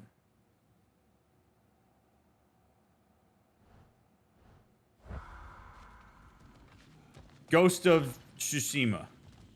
I don't know.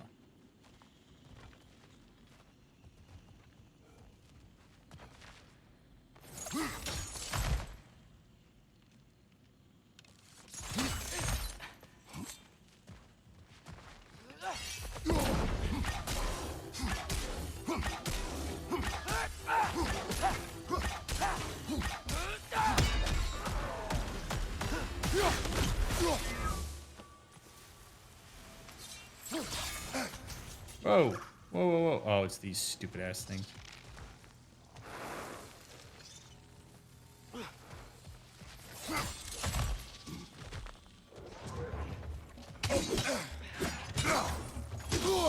Damn.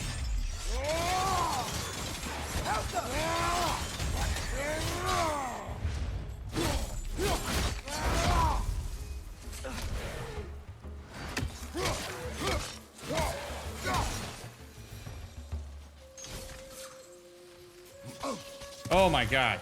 All right.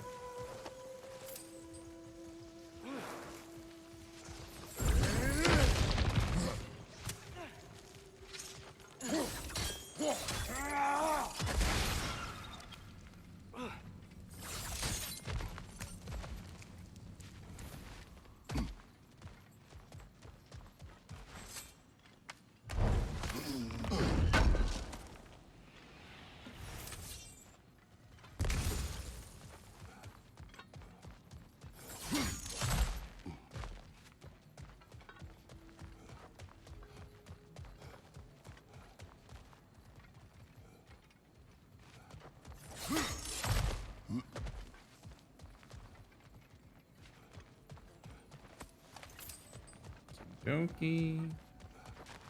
Anything here? Oh, did I go the hard way?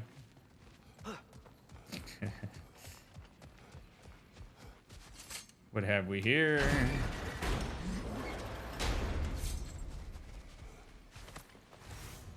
Oh, shit! Mimir, my guy! How pumped are you right now, brother?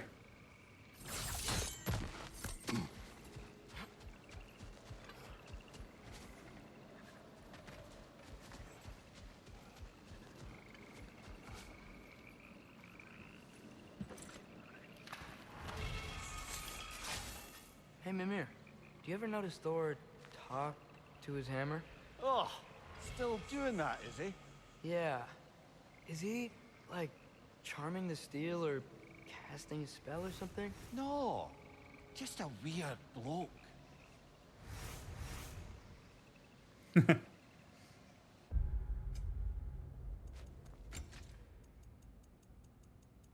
Nah, it's just weird.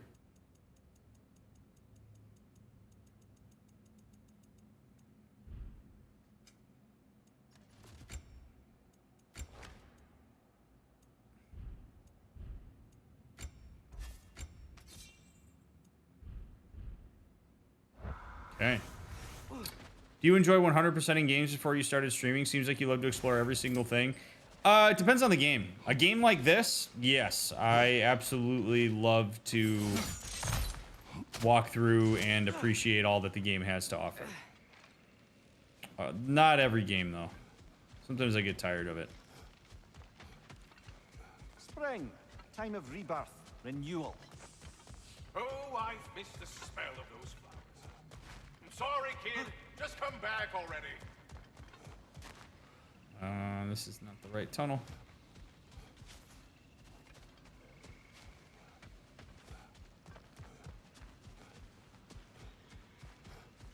Not really, Dante. Kind of depends on the person and why they do it. I mean, I will say, well, I would say that the closest analogy that I could make for Thor talking to his hammer would be a child talking to a teddy bear. You can develop attachments to objects in lieu of people, because the most important thing is that something be consistent and reliable to you. And for Thor, the only thing that is most consistent and reliable to him and really can only be used by him is Mjolnir. So if Thor doesn't have a stable relationship with his father or anybody else, but he has the stability and reliability of Mjolnir, it would make sense why he might hold Mjolnir close and even talk to it. Yeah, and it's like a child speaking to a teddy bear if their parents are generally neglectful. So that's the closest analogy I could get to it, that people find meaning in things that are stable, particularly when the people around them are not. That's the best I got as it relates to that.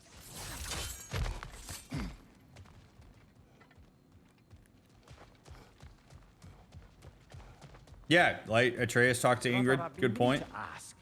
Your homeland. I'd heard the gods there wielded every flavor of power you could imagine. Lightning, fire, the whole lot. As did I, for many years. Oh, any chance you could recall some of that magic? No, I have tried. Freya said magic is bound to the earth.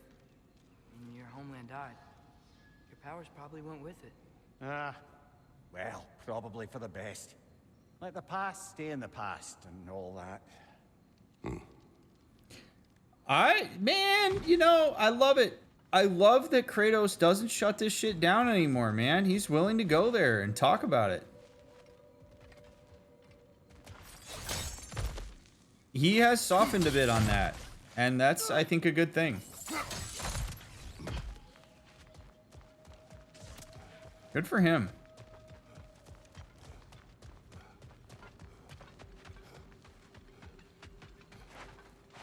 Now, I don't actually know if there's more. Yeah, I need to fight the dragon. I gotta figure out a way to get to the dragon.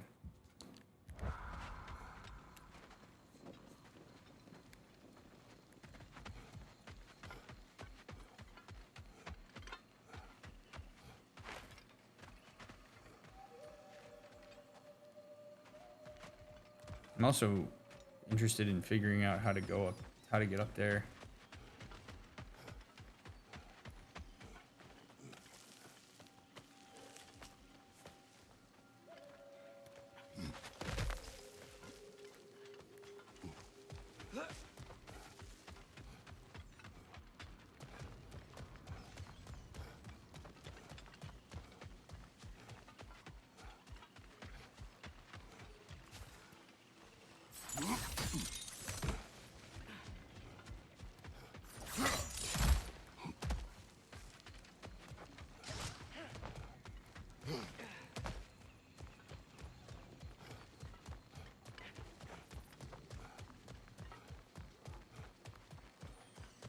Oh, I gotta get the... I get it. Okay. I gotta get the boat, and then I gotta sail over here.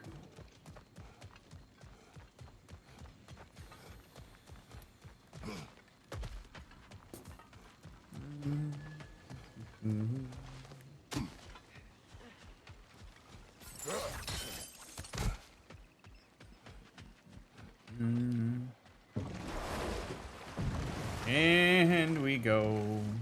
Father, can we build a lyre together? The instrument. Why? We hunt, we train. Those are the only two things you do to distract yourself. They are not distractions. Oh, of course not. I just thought it'd be nice to learn some music. You could teach me, and... No, it's stupid. Never mind. Oh, Kratos! Kratos, no! Say something, bud! Say something! Ah! Oh, man! Ah! Dude! Oh, man. That is... Oh, it's such a big moment. It's the transition from I'm around you because I need to be to I want to be around you because I want to be. It's I want to take care of you, Dad. I want to learn from you. I want to have more meaningful activities together. Oh, Kratos, all you got to say is something along the lines of either like, no, man, that's too sensitive for me. I don't want to play a lyre, but let's find something else to do. Or you could say like, yeah, that sounds cool, dude. I appreciate that. But man, Atreus just handed, I want to spend time with you up on a silver platter. That's all that is. Doesn't have to necessarily be that they play music together. Oh man, if you're a parent, you gotta take advantage of those opportunities, man. You have got to take a second and be like, yes, I would love to do that because Atreus is initiating it. Ah, say something, bud. Anything. And here's why. Because when Kratos stays silent, Atreus gets wrapped up in his assumptions and his insecurities about making that request. That's a scary thing for him to do. It's so vulnerable for him to do that. When he says like, no, never mind, it's stupid. Kratos, you got to come in there, bud. You got to be like, no, that's not stupid. That's cool. I'm down to spend time with you. Let's figure out a way to do it. Maybe that doesn't involve a lyre, or maybe it does. But you see that essentially a silence there is a punishment because it leaves Atreus to his own devices, and he's going to make an assumption based on data that he's had in the past to draw a conclusion on why Kratos would respond that way. Kratos has to be the one that delivers a new way, like he has to deliver new information to Atreus there. Ah! That one hurts. That one hurts. And I get it. It probably catches Kratos off guard. He's not used to that kind of thing. It's a big moment for him too. But, oh man.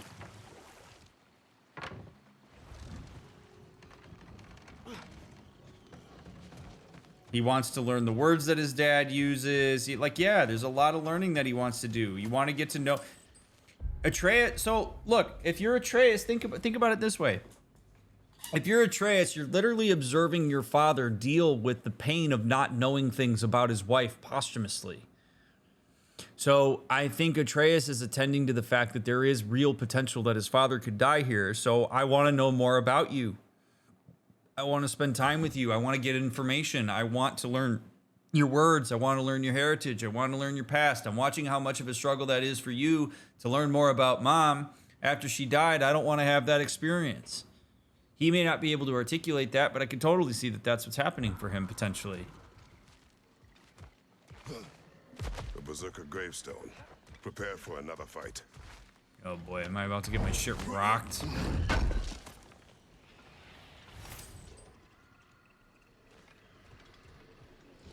Find out on this episode of Dragon Ball Z.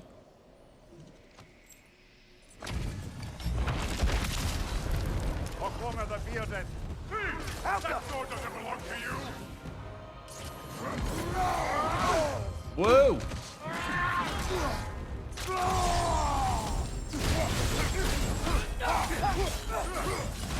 Sigil arrows don't work on that. Switching!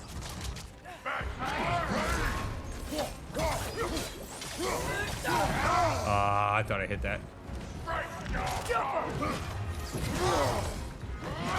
God damn it.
Ah.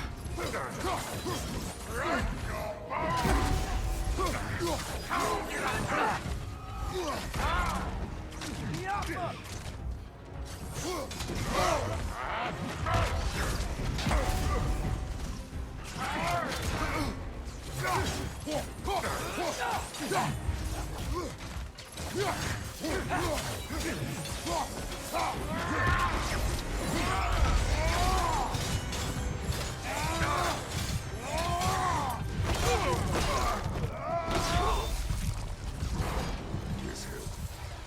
What is its connection to these spirits? Oh. It's a symbol of their betrayal, their cruelty personified. The sooner we're done with it, the better. If I can make peace with my blades. I suppose you're right. If Skofnung rids the land of these bastards, I can stomach its presence a bit longer.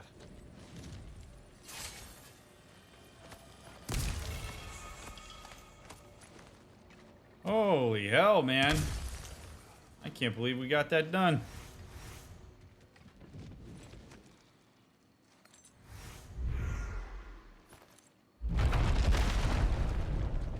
Woo! Your boy could use some health, though, that's for sure.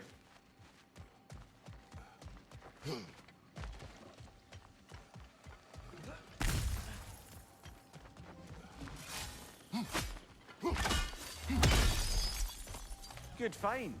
Might justify a quick visit to the cleansing pool. Maybe.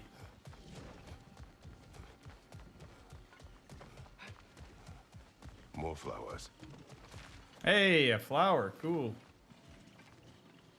If I had to guess, Starblush. Good shit. Dude, we are rocking and rolling right now.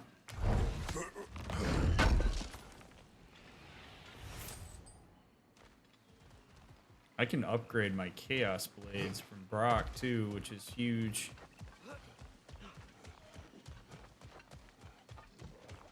make it daytime.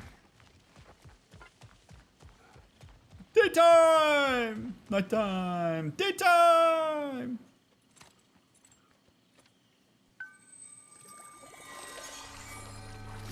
Father, did I'll ever have a beard like yours? No.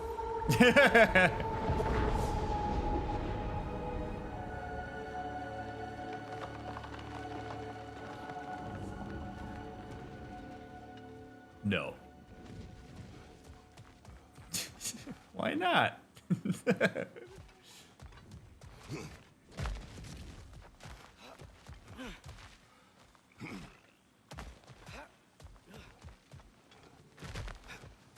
Yeah, you like that, Ben?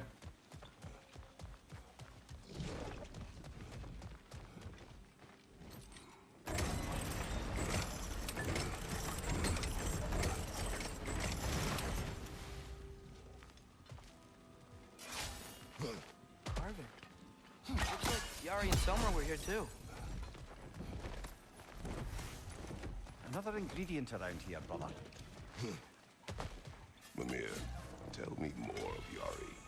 After leaving his family, he wandered the realms in search of something unnameable.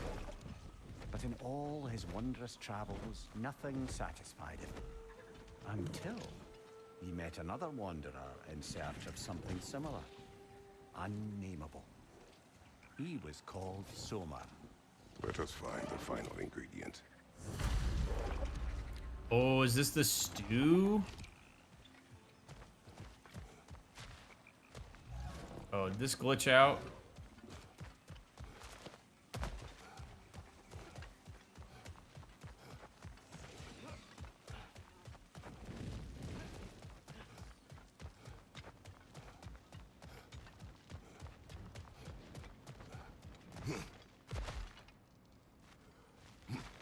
Well, wait a minute. No, you can get on the boat.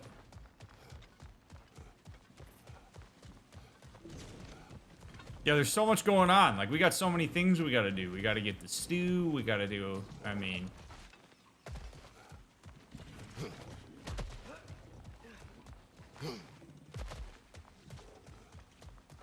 lots of things.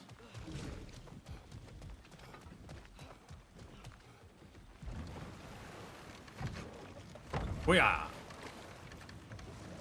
Did I ever tell the two of you how I made a small fortune in Asgard?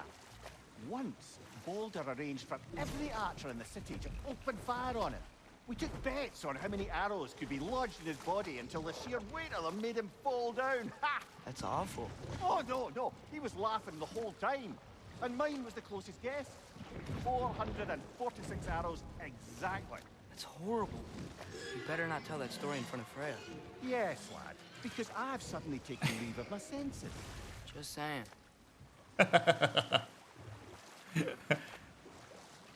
Oh, I hear you. Oh, you're dead. Looks like we can land over there on that beach. Oh, yes, we can. We're going to take that raven out, brother. Hail Mary. Up there. It's back. We will find a way up. Oh! Let's go! Oh, shit!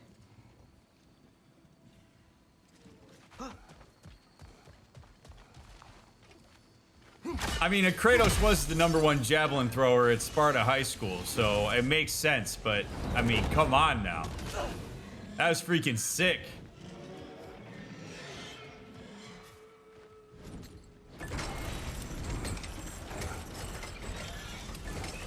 Behind you, brother!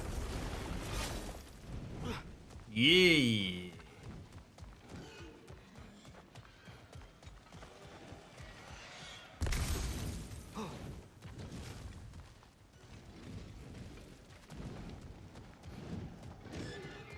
This way.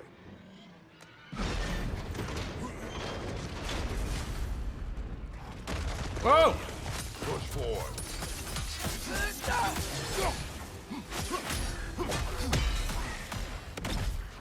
The dick. Stronger on the left.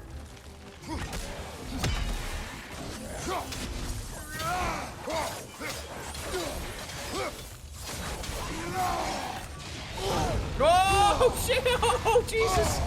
Whoa, buddy. Okay. Well. Okay. Okay.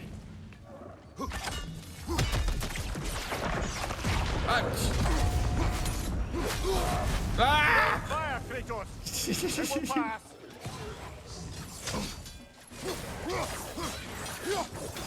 One left.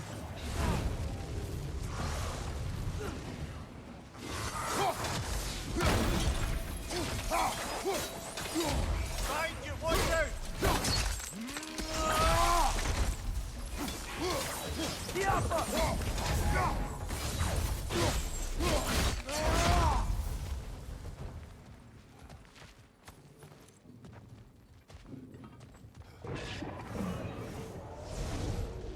All right.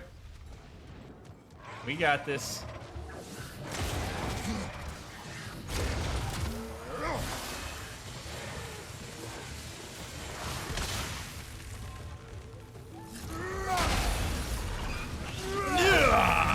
Get out of here. Yeah. Yeah.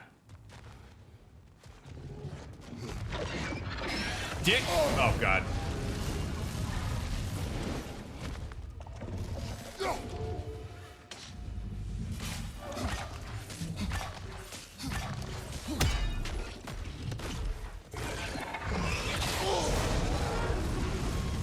Thank God his fire doesn't really hurt that much. Good idea. It's getting hot. Here is your hourglass. Oh, hi. Thank you. Now I can leave for Volkvanger. A question first, brother. You wanted to make this valley your home. What stopped you? I remember this valley. It was on the brink of devastation when I found it. Was it a crater like you see now? No, but the town was in shambles. Shattered glass, broken buildings. There was no hope to be made here. Did you see what caused the destruction? A battle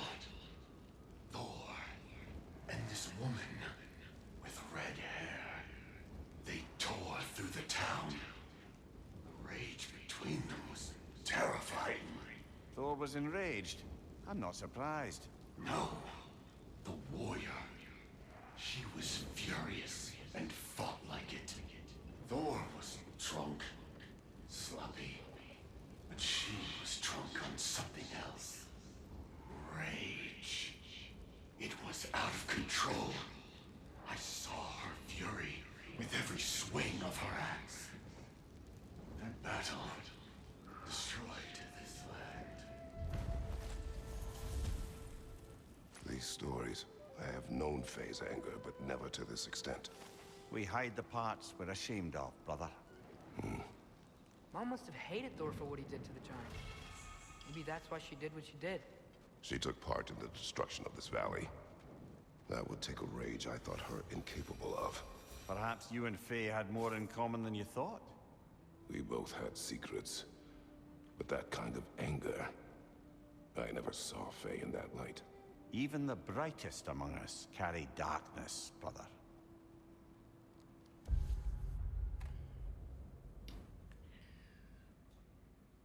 I don't know the entire history of their relationship, but I would venture a guess that perhaps Faye didn't see the type of anger that Kratos was capable of either.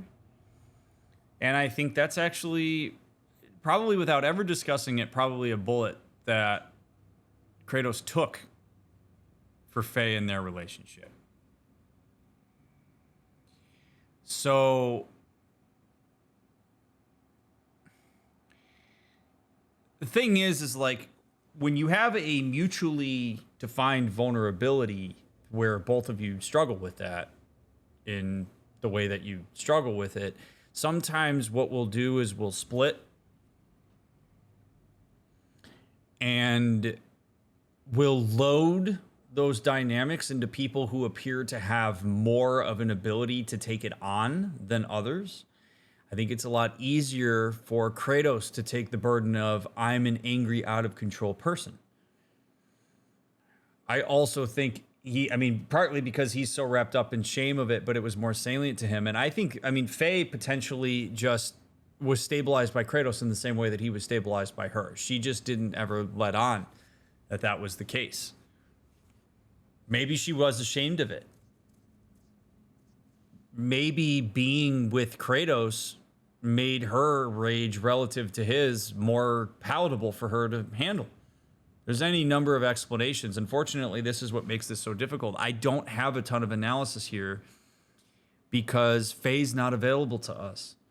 So what we're going to see here is Atreus, Kratos, and Mimir drawing certain conclusions based on incomplete data, based on their own projections, insecurities, ideas, etc., etc. It's not going to be something we ever have the actual answer for about that rage.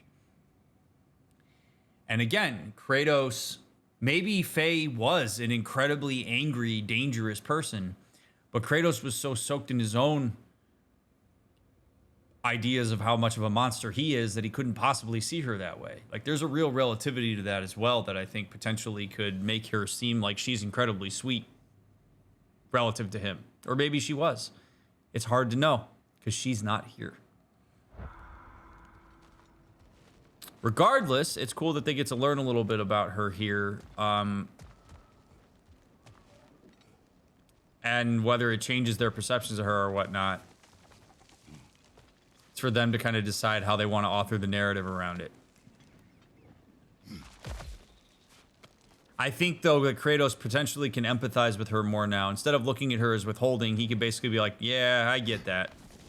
I don't really like how angry I am either.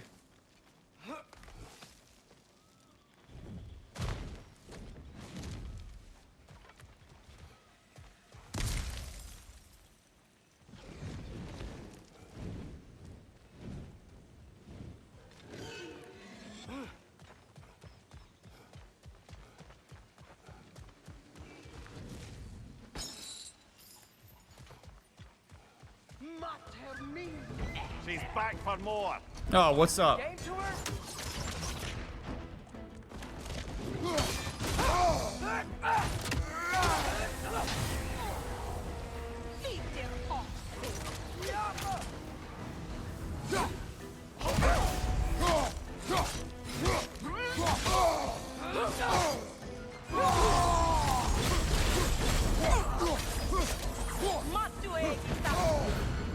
Again?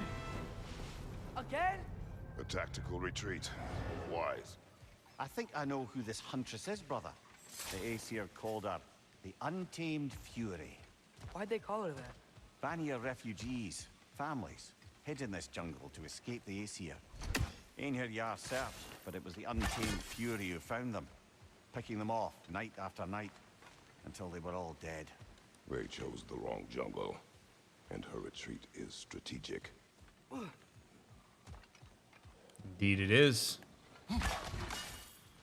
I love Kratos' admiration of battle tactics.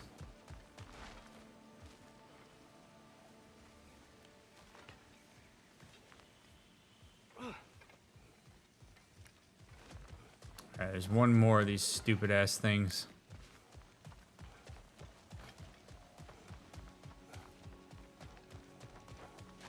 Where are you?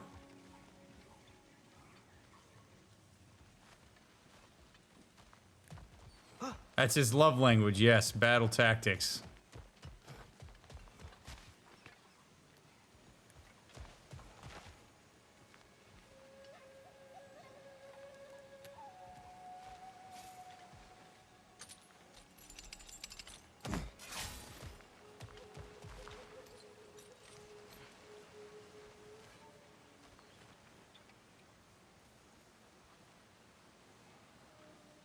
Huh.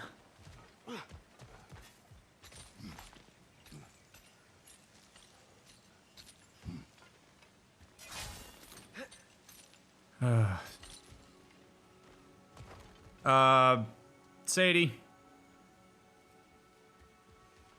Bye-bye.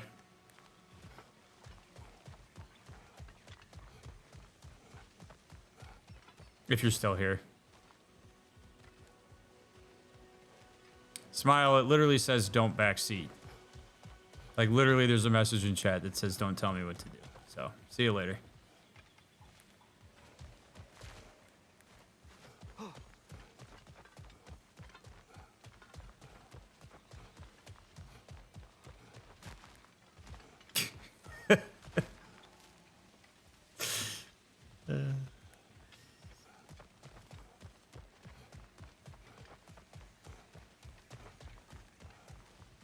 Where is this stupid ass thing? Oh my god, there it is. Wow, that wasn't even that hard.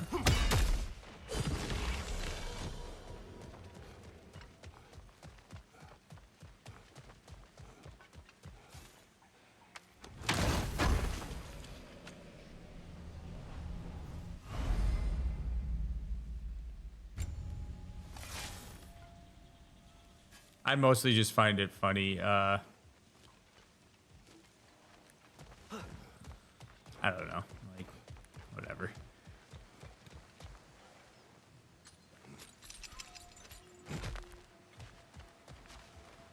All right. Round we go. This community is nice. We try. And we succeed. So, all right, what I'm a little bit confused about, though, is how to get up to Mr. Dragon.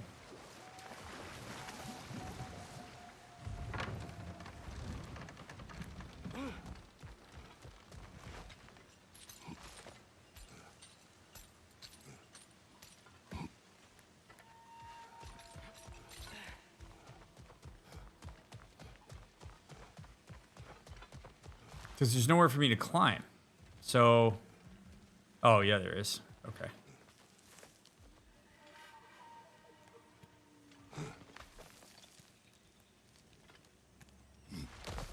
Let's go. Bring it on, buddy. Dragon's here. Prepare yourself. Ain't nothing.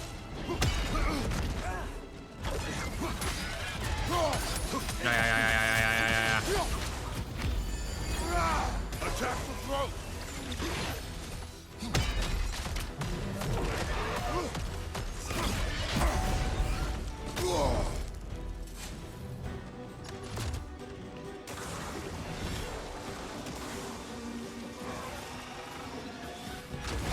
Oh shit! Oh shit! Okay.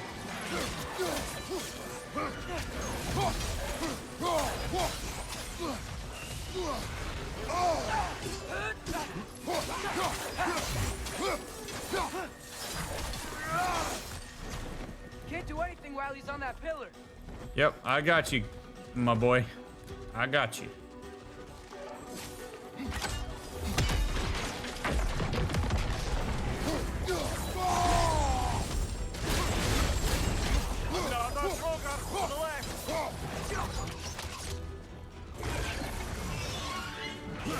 Ah.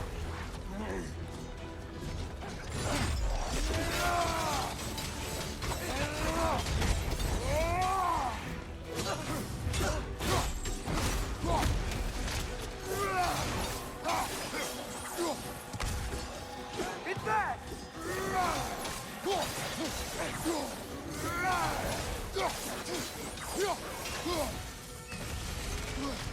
Oh man.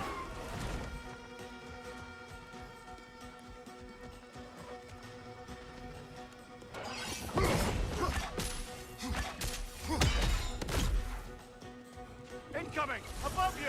Oh shit! Whoa!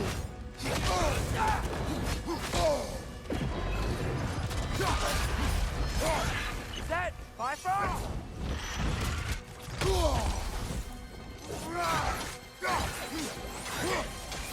Behind you, Arthur!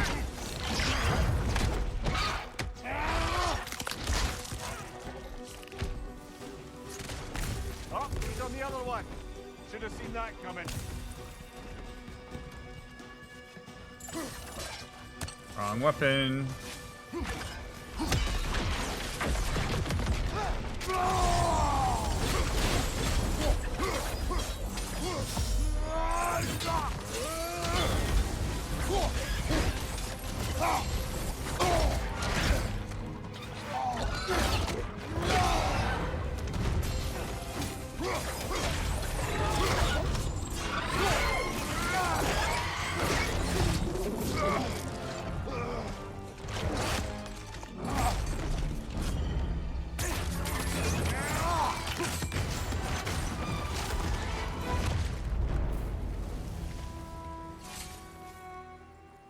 It is done.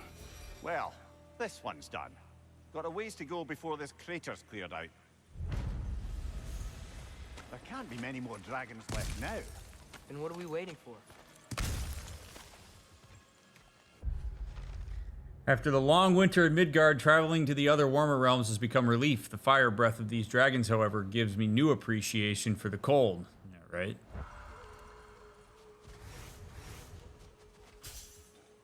All right. Easy peasy.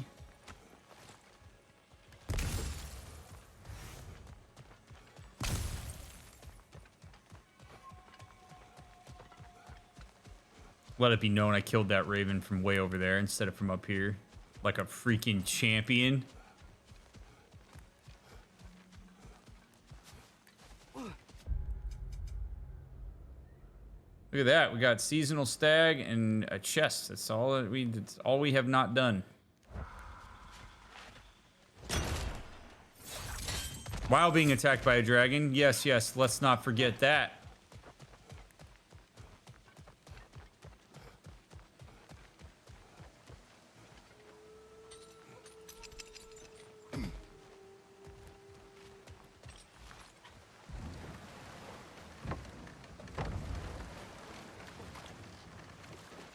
Get out of here.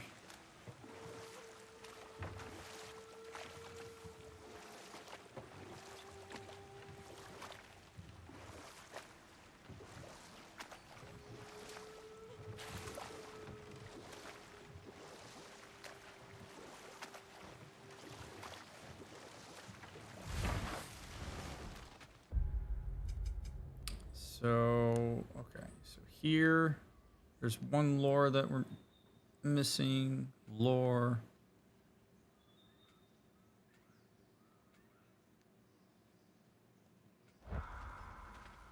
Let's go talk. All right, let's go talk to the squirrel and see what the deal is with these stags.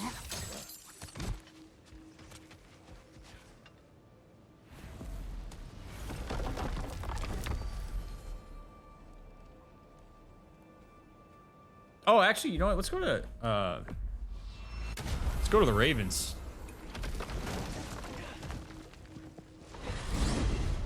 So I got the sense Anaheim wasn't supposed to be so humid. Was that the effect of Fimbulwinter there? To a great extent, it seems. So Midgard had endless night and cold. Svartalfheim had earthquakes. Alfheim had the light randomly pulsing. But Asgard didn't seem to be having any effects at all. Odin had a long time to prepare. No change I noticed in Helheim or Muspelheim either. Now that I think of it. The more primordial realms might be less susceptible. How do you suppose Jotunheim is faring? How would I know?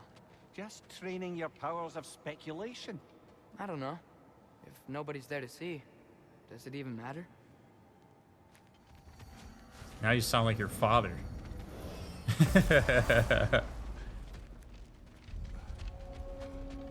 Your fire blades are looking a little cool. Hand them over. That was good. I knew we'd left something behind. You make up your mind.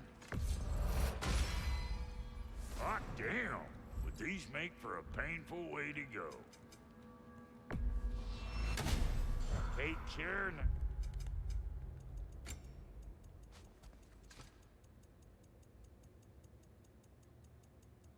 Okay, this is good. God damn it, skills. I can get blades. Yeah.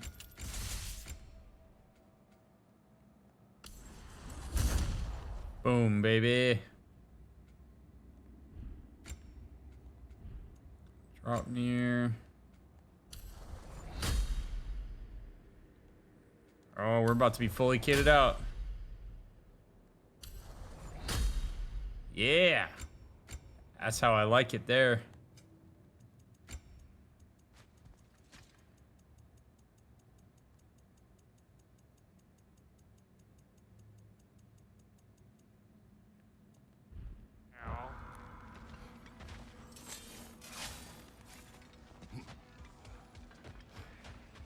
Look at all those ravens. We are of one mind, united by pain, longing for a world we shall not see again.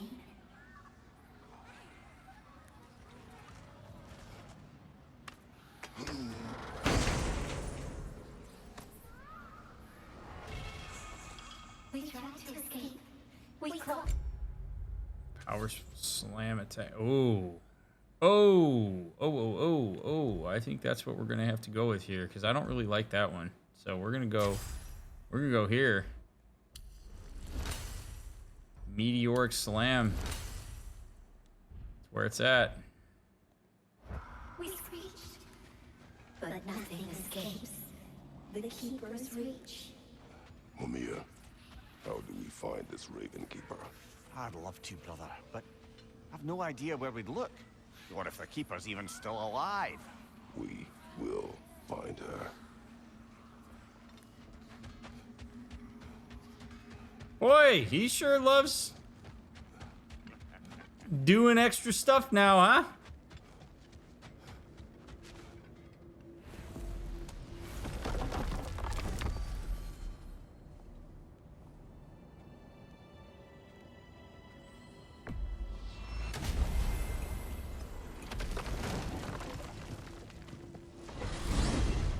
I wanted to tell you. I read something in Odin's library about what Gjallarhorn is supposed to do. If blown by a god, it sounds through all the realms and harmonizes the space between them. Blow it somewhere like Tyr's temple, and it would be like opening up all the realm travel towers at once. It's quite a vulnerability. Wonder why he didn't just destroy it. Some artifacts defy destruction. Well, we should make Freya aware of this. Indeed.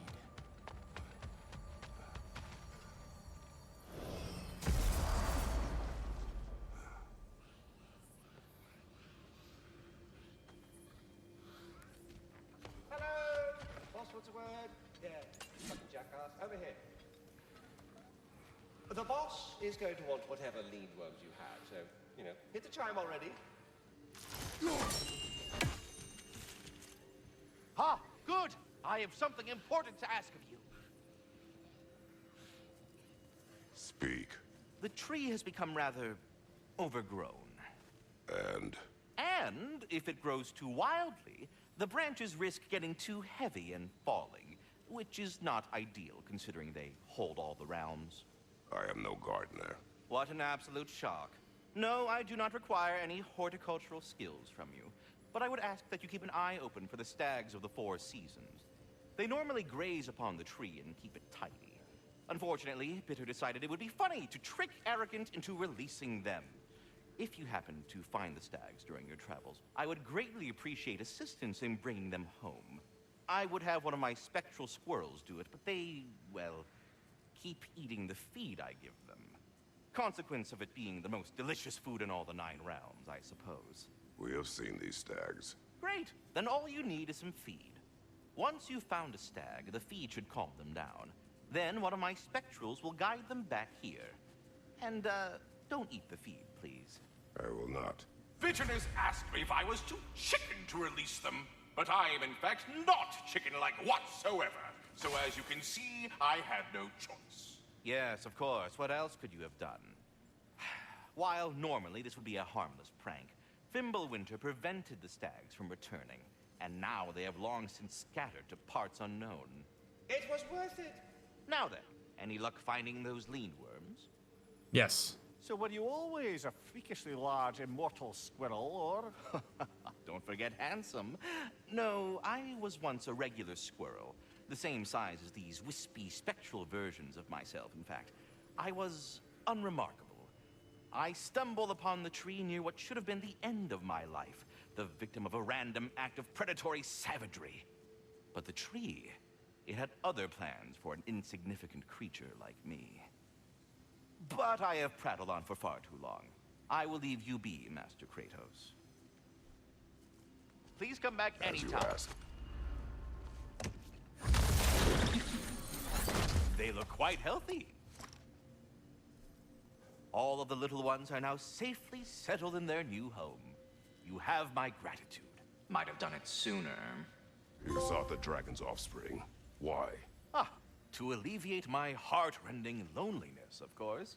Oh, that was awfully forthcoming. I normally wouldn't be so candid, but it appears that Anxious Squirrel has learned a thing or two from you about, what was it?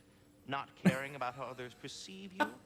So I will permit you this one glimpse of my weakness. To require others is not a weakness. My goodness. I had not expected such emotional intelligence from one of your girth. I do not care.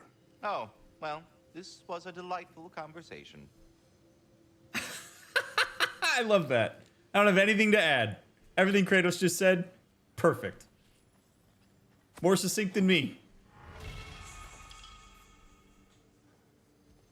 Oh, man. All right. Well, hey, in part 31, we'll go feed the stags, and then we'll progress the story. How's that sound? YouTube, thank you for taking the time to watch part 30. I enjoyed our little frolic through Anaheim. It was a great little diversion. So I am so grateful that you made it all the way this far. Leave a like, leave a comment, follow the links in the description, all that fun stuff. If you're binging, see you in the next one. If you're waiting for the next one to come out, we'll get it to you as soon as we can. You're awesome. Your engagement's the best. Consider a 4th Wall membership if you want to support the stream financially. Catch you on the next one.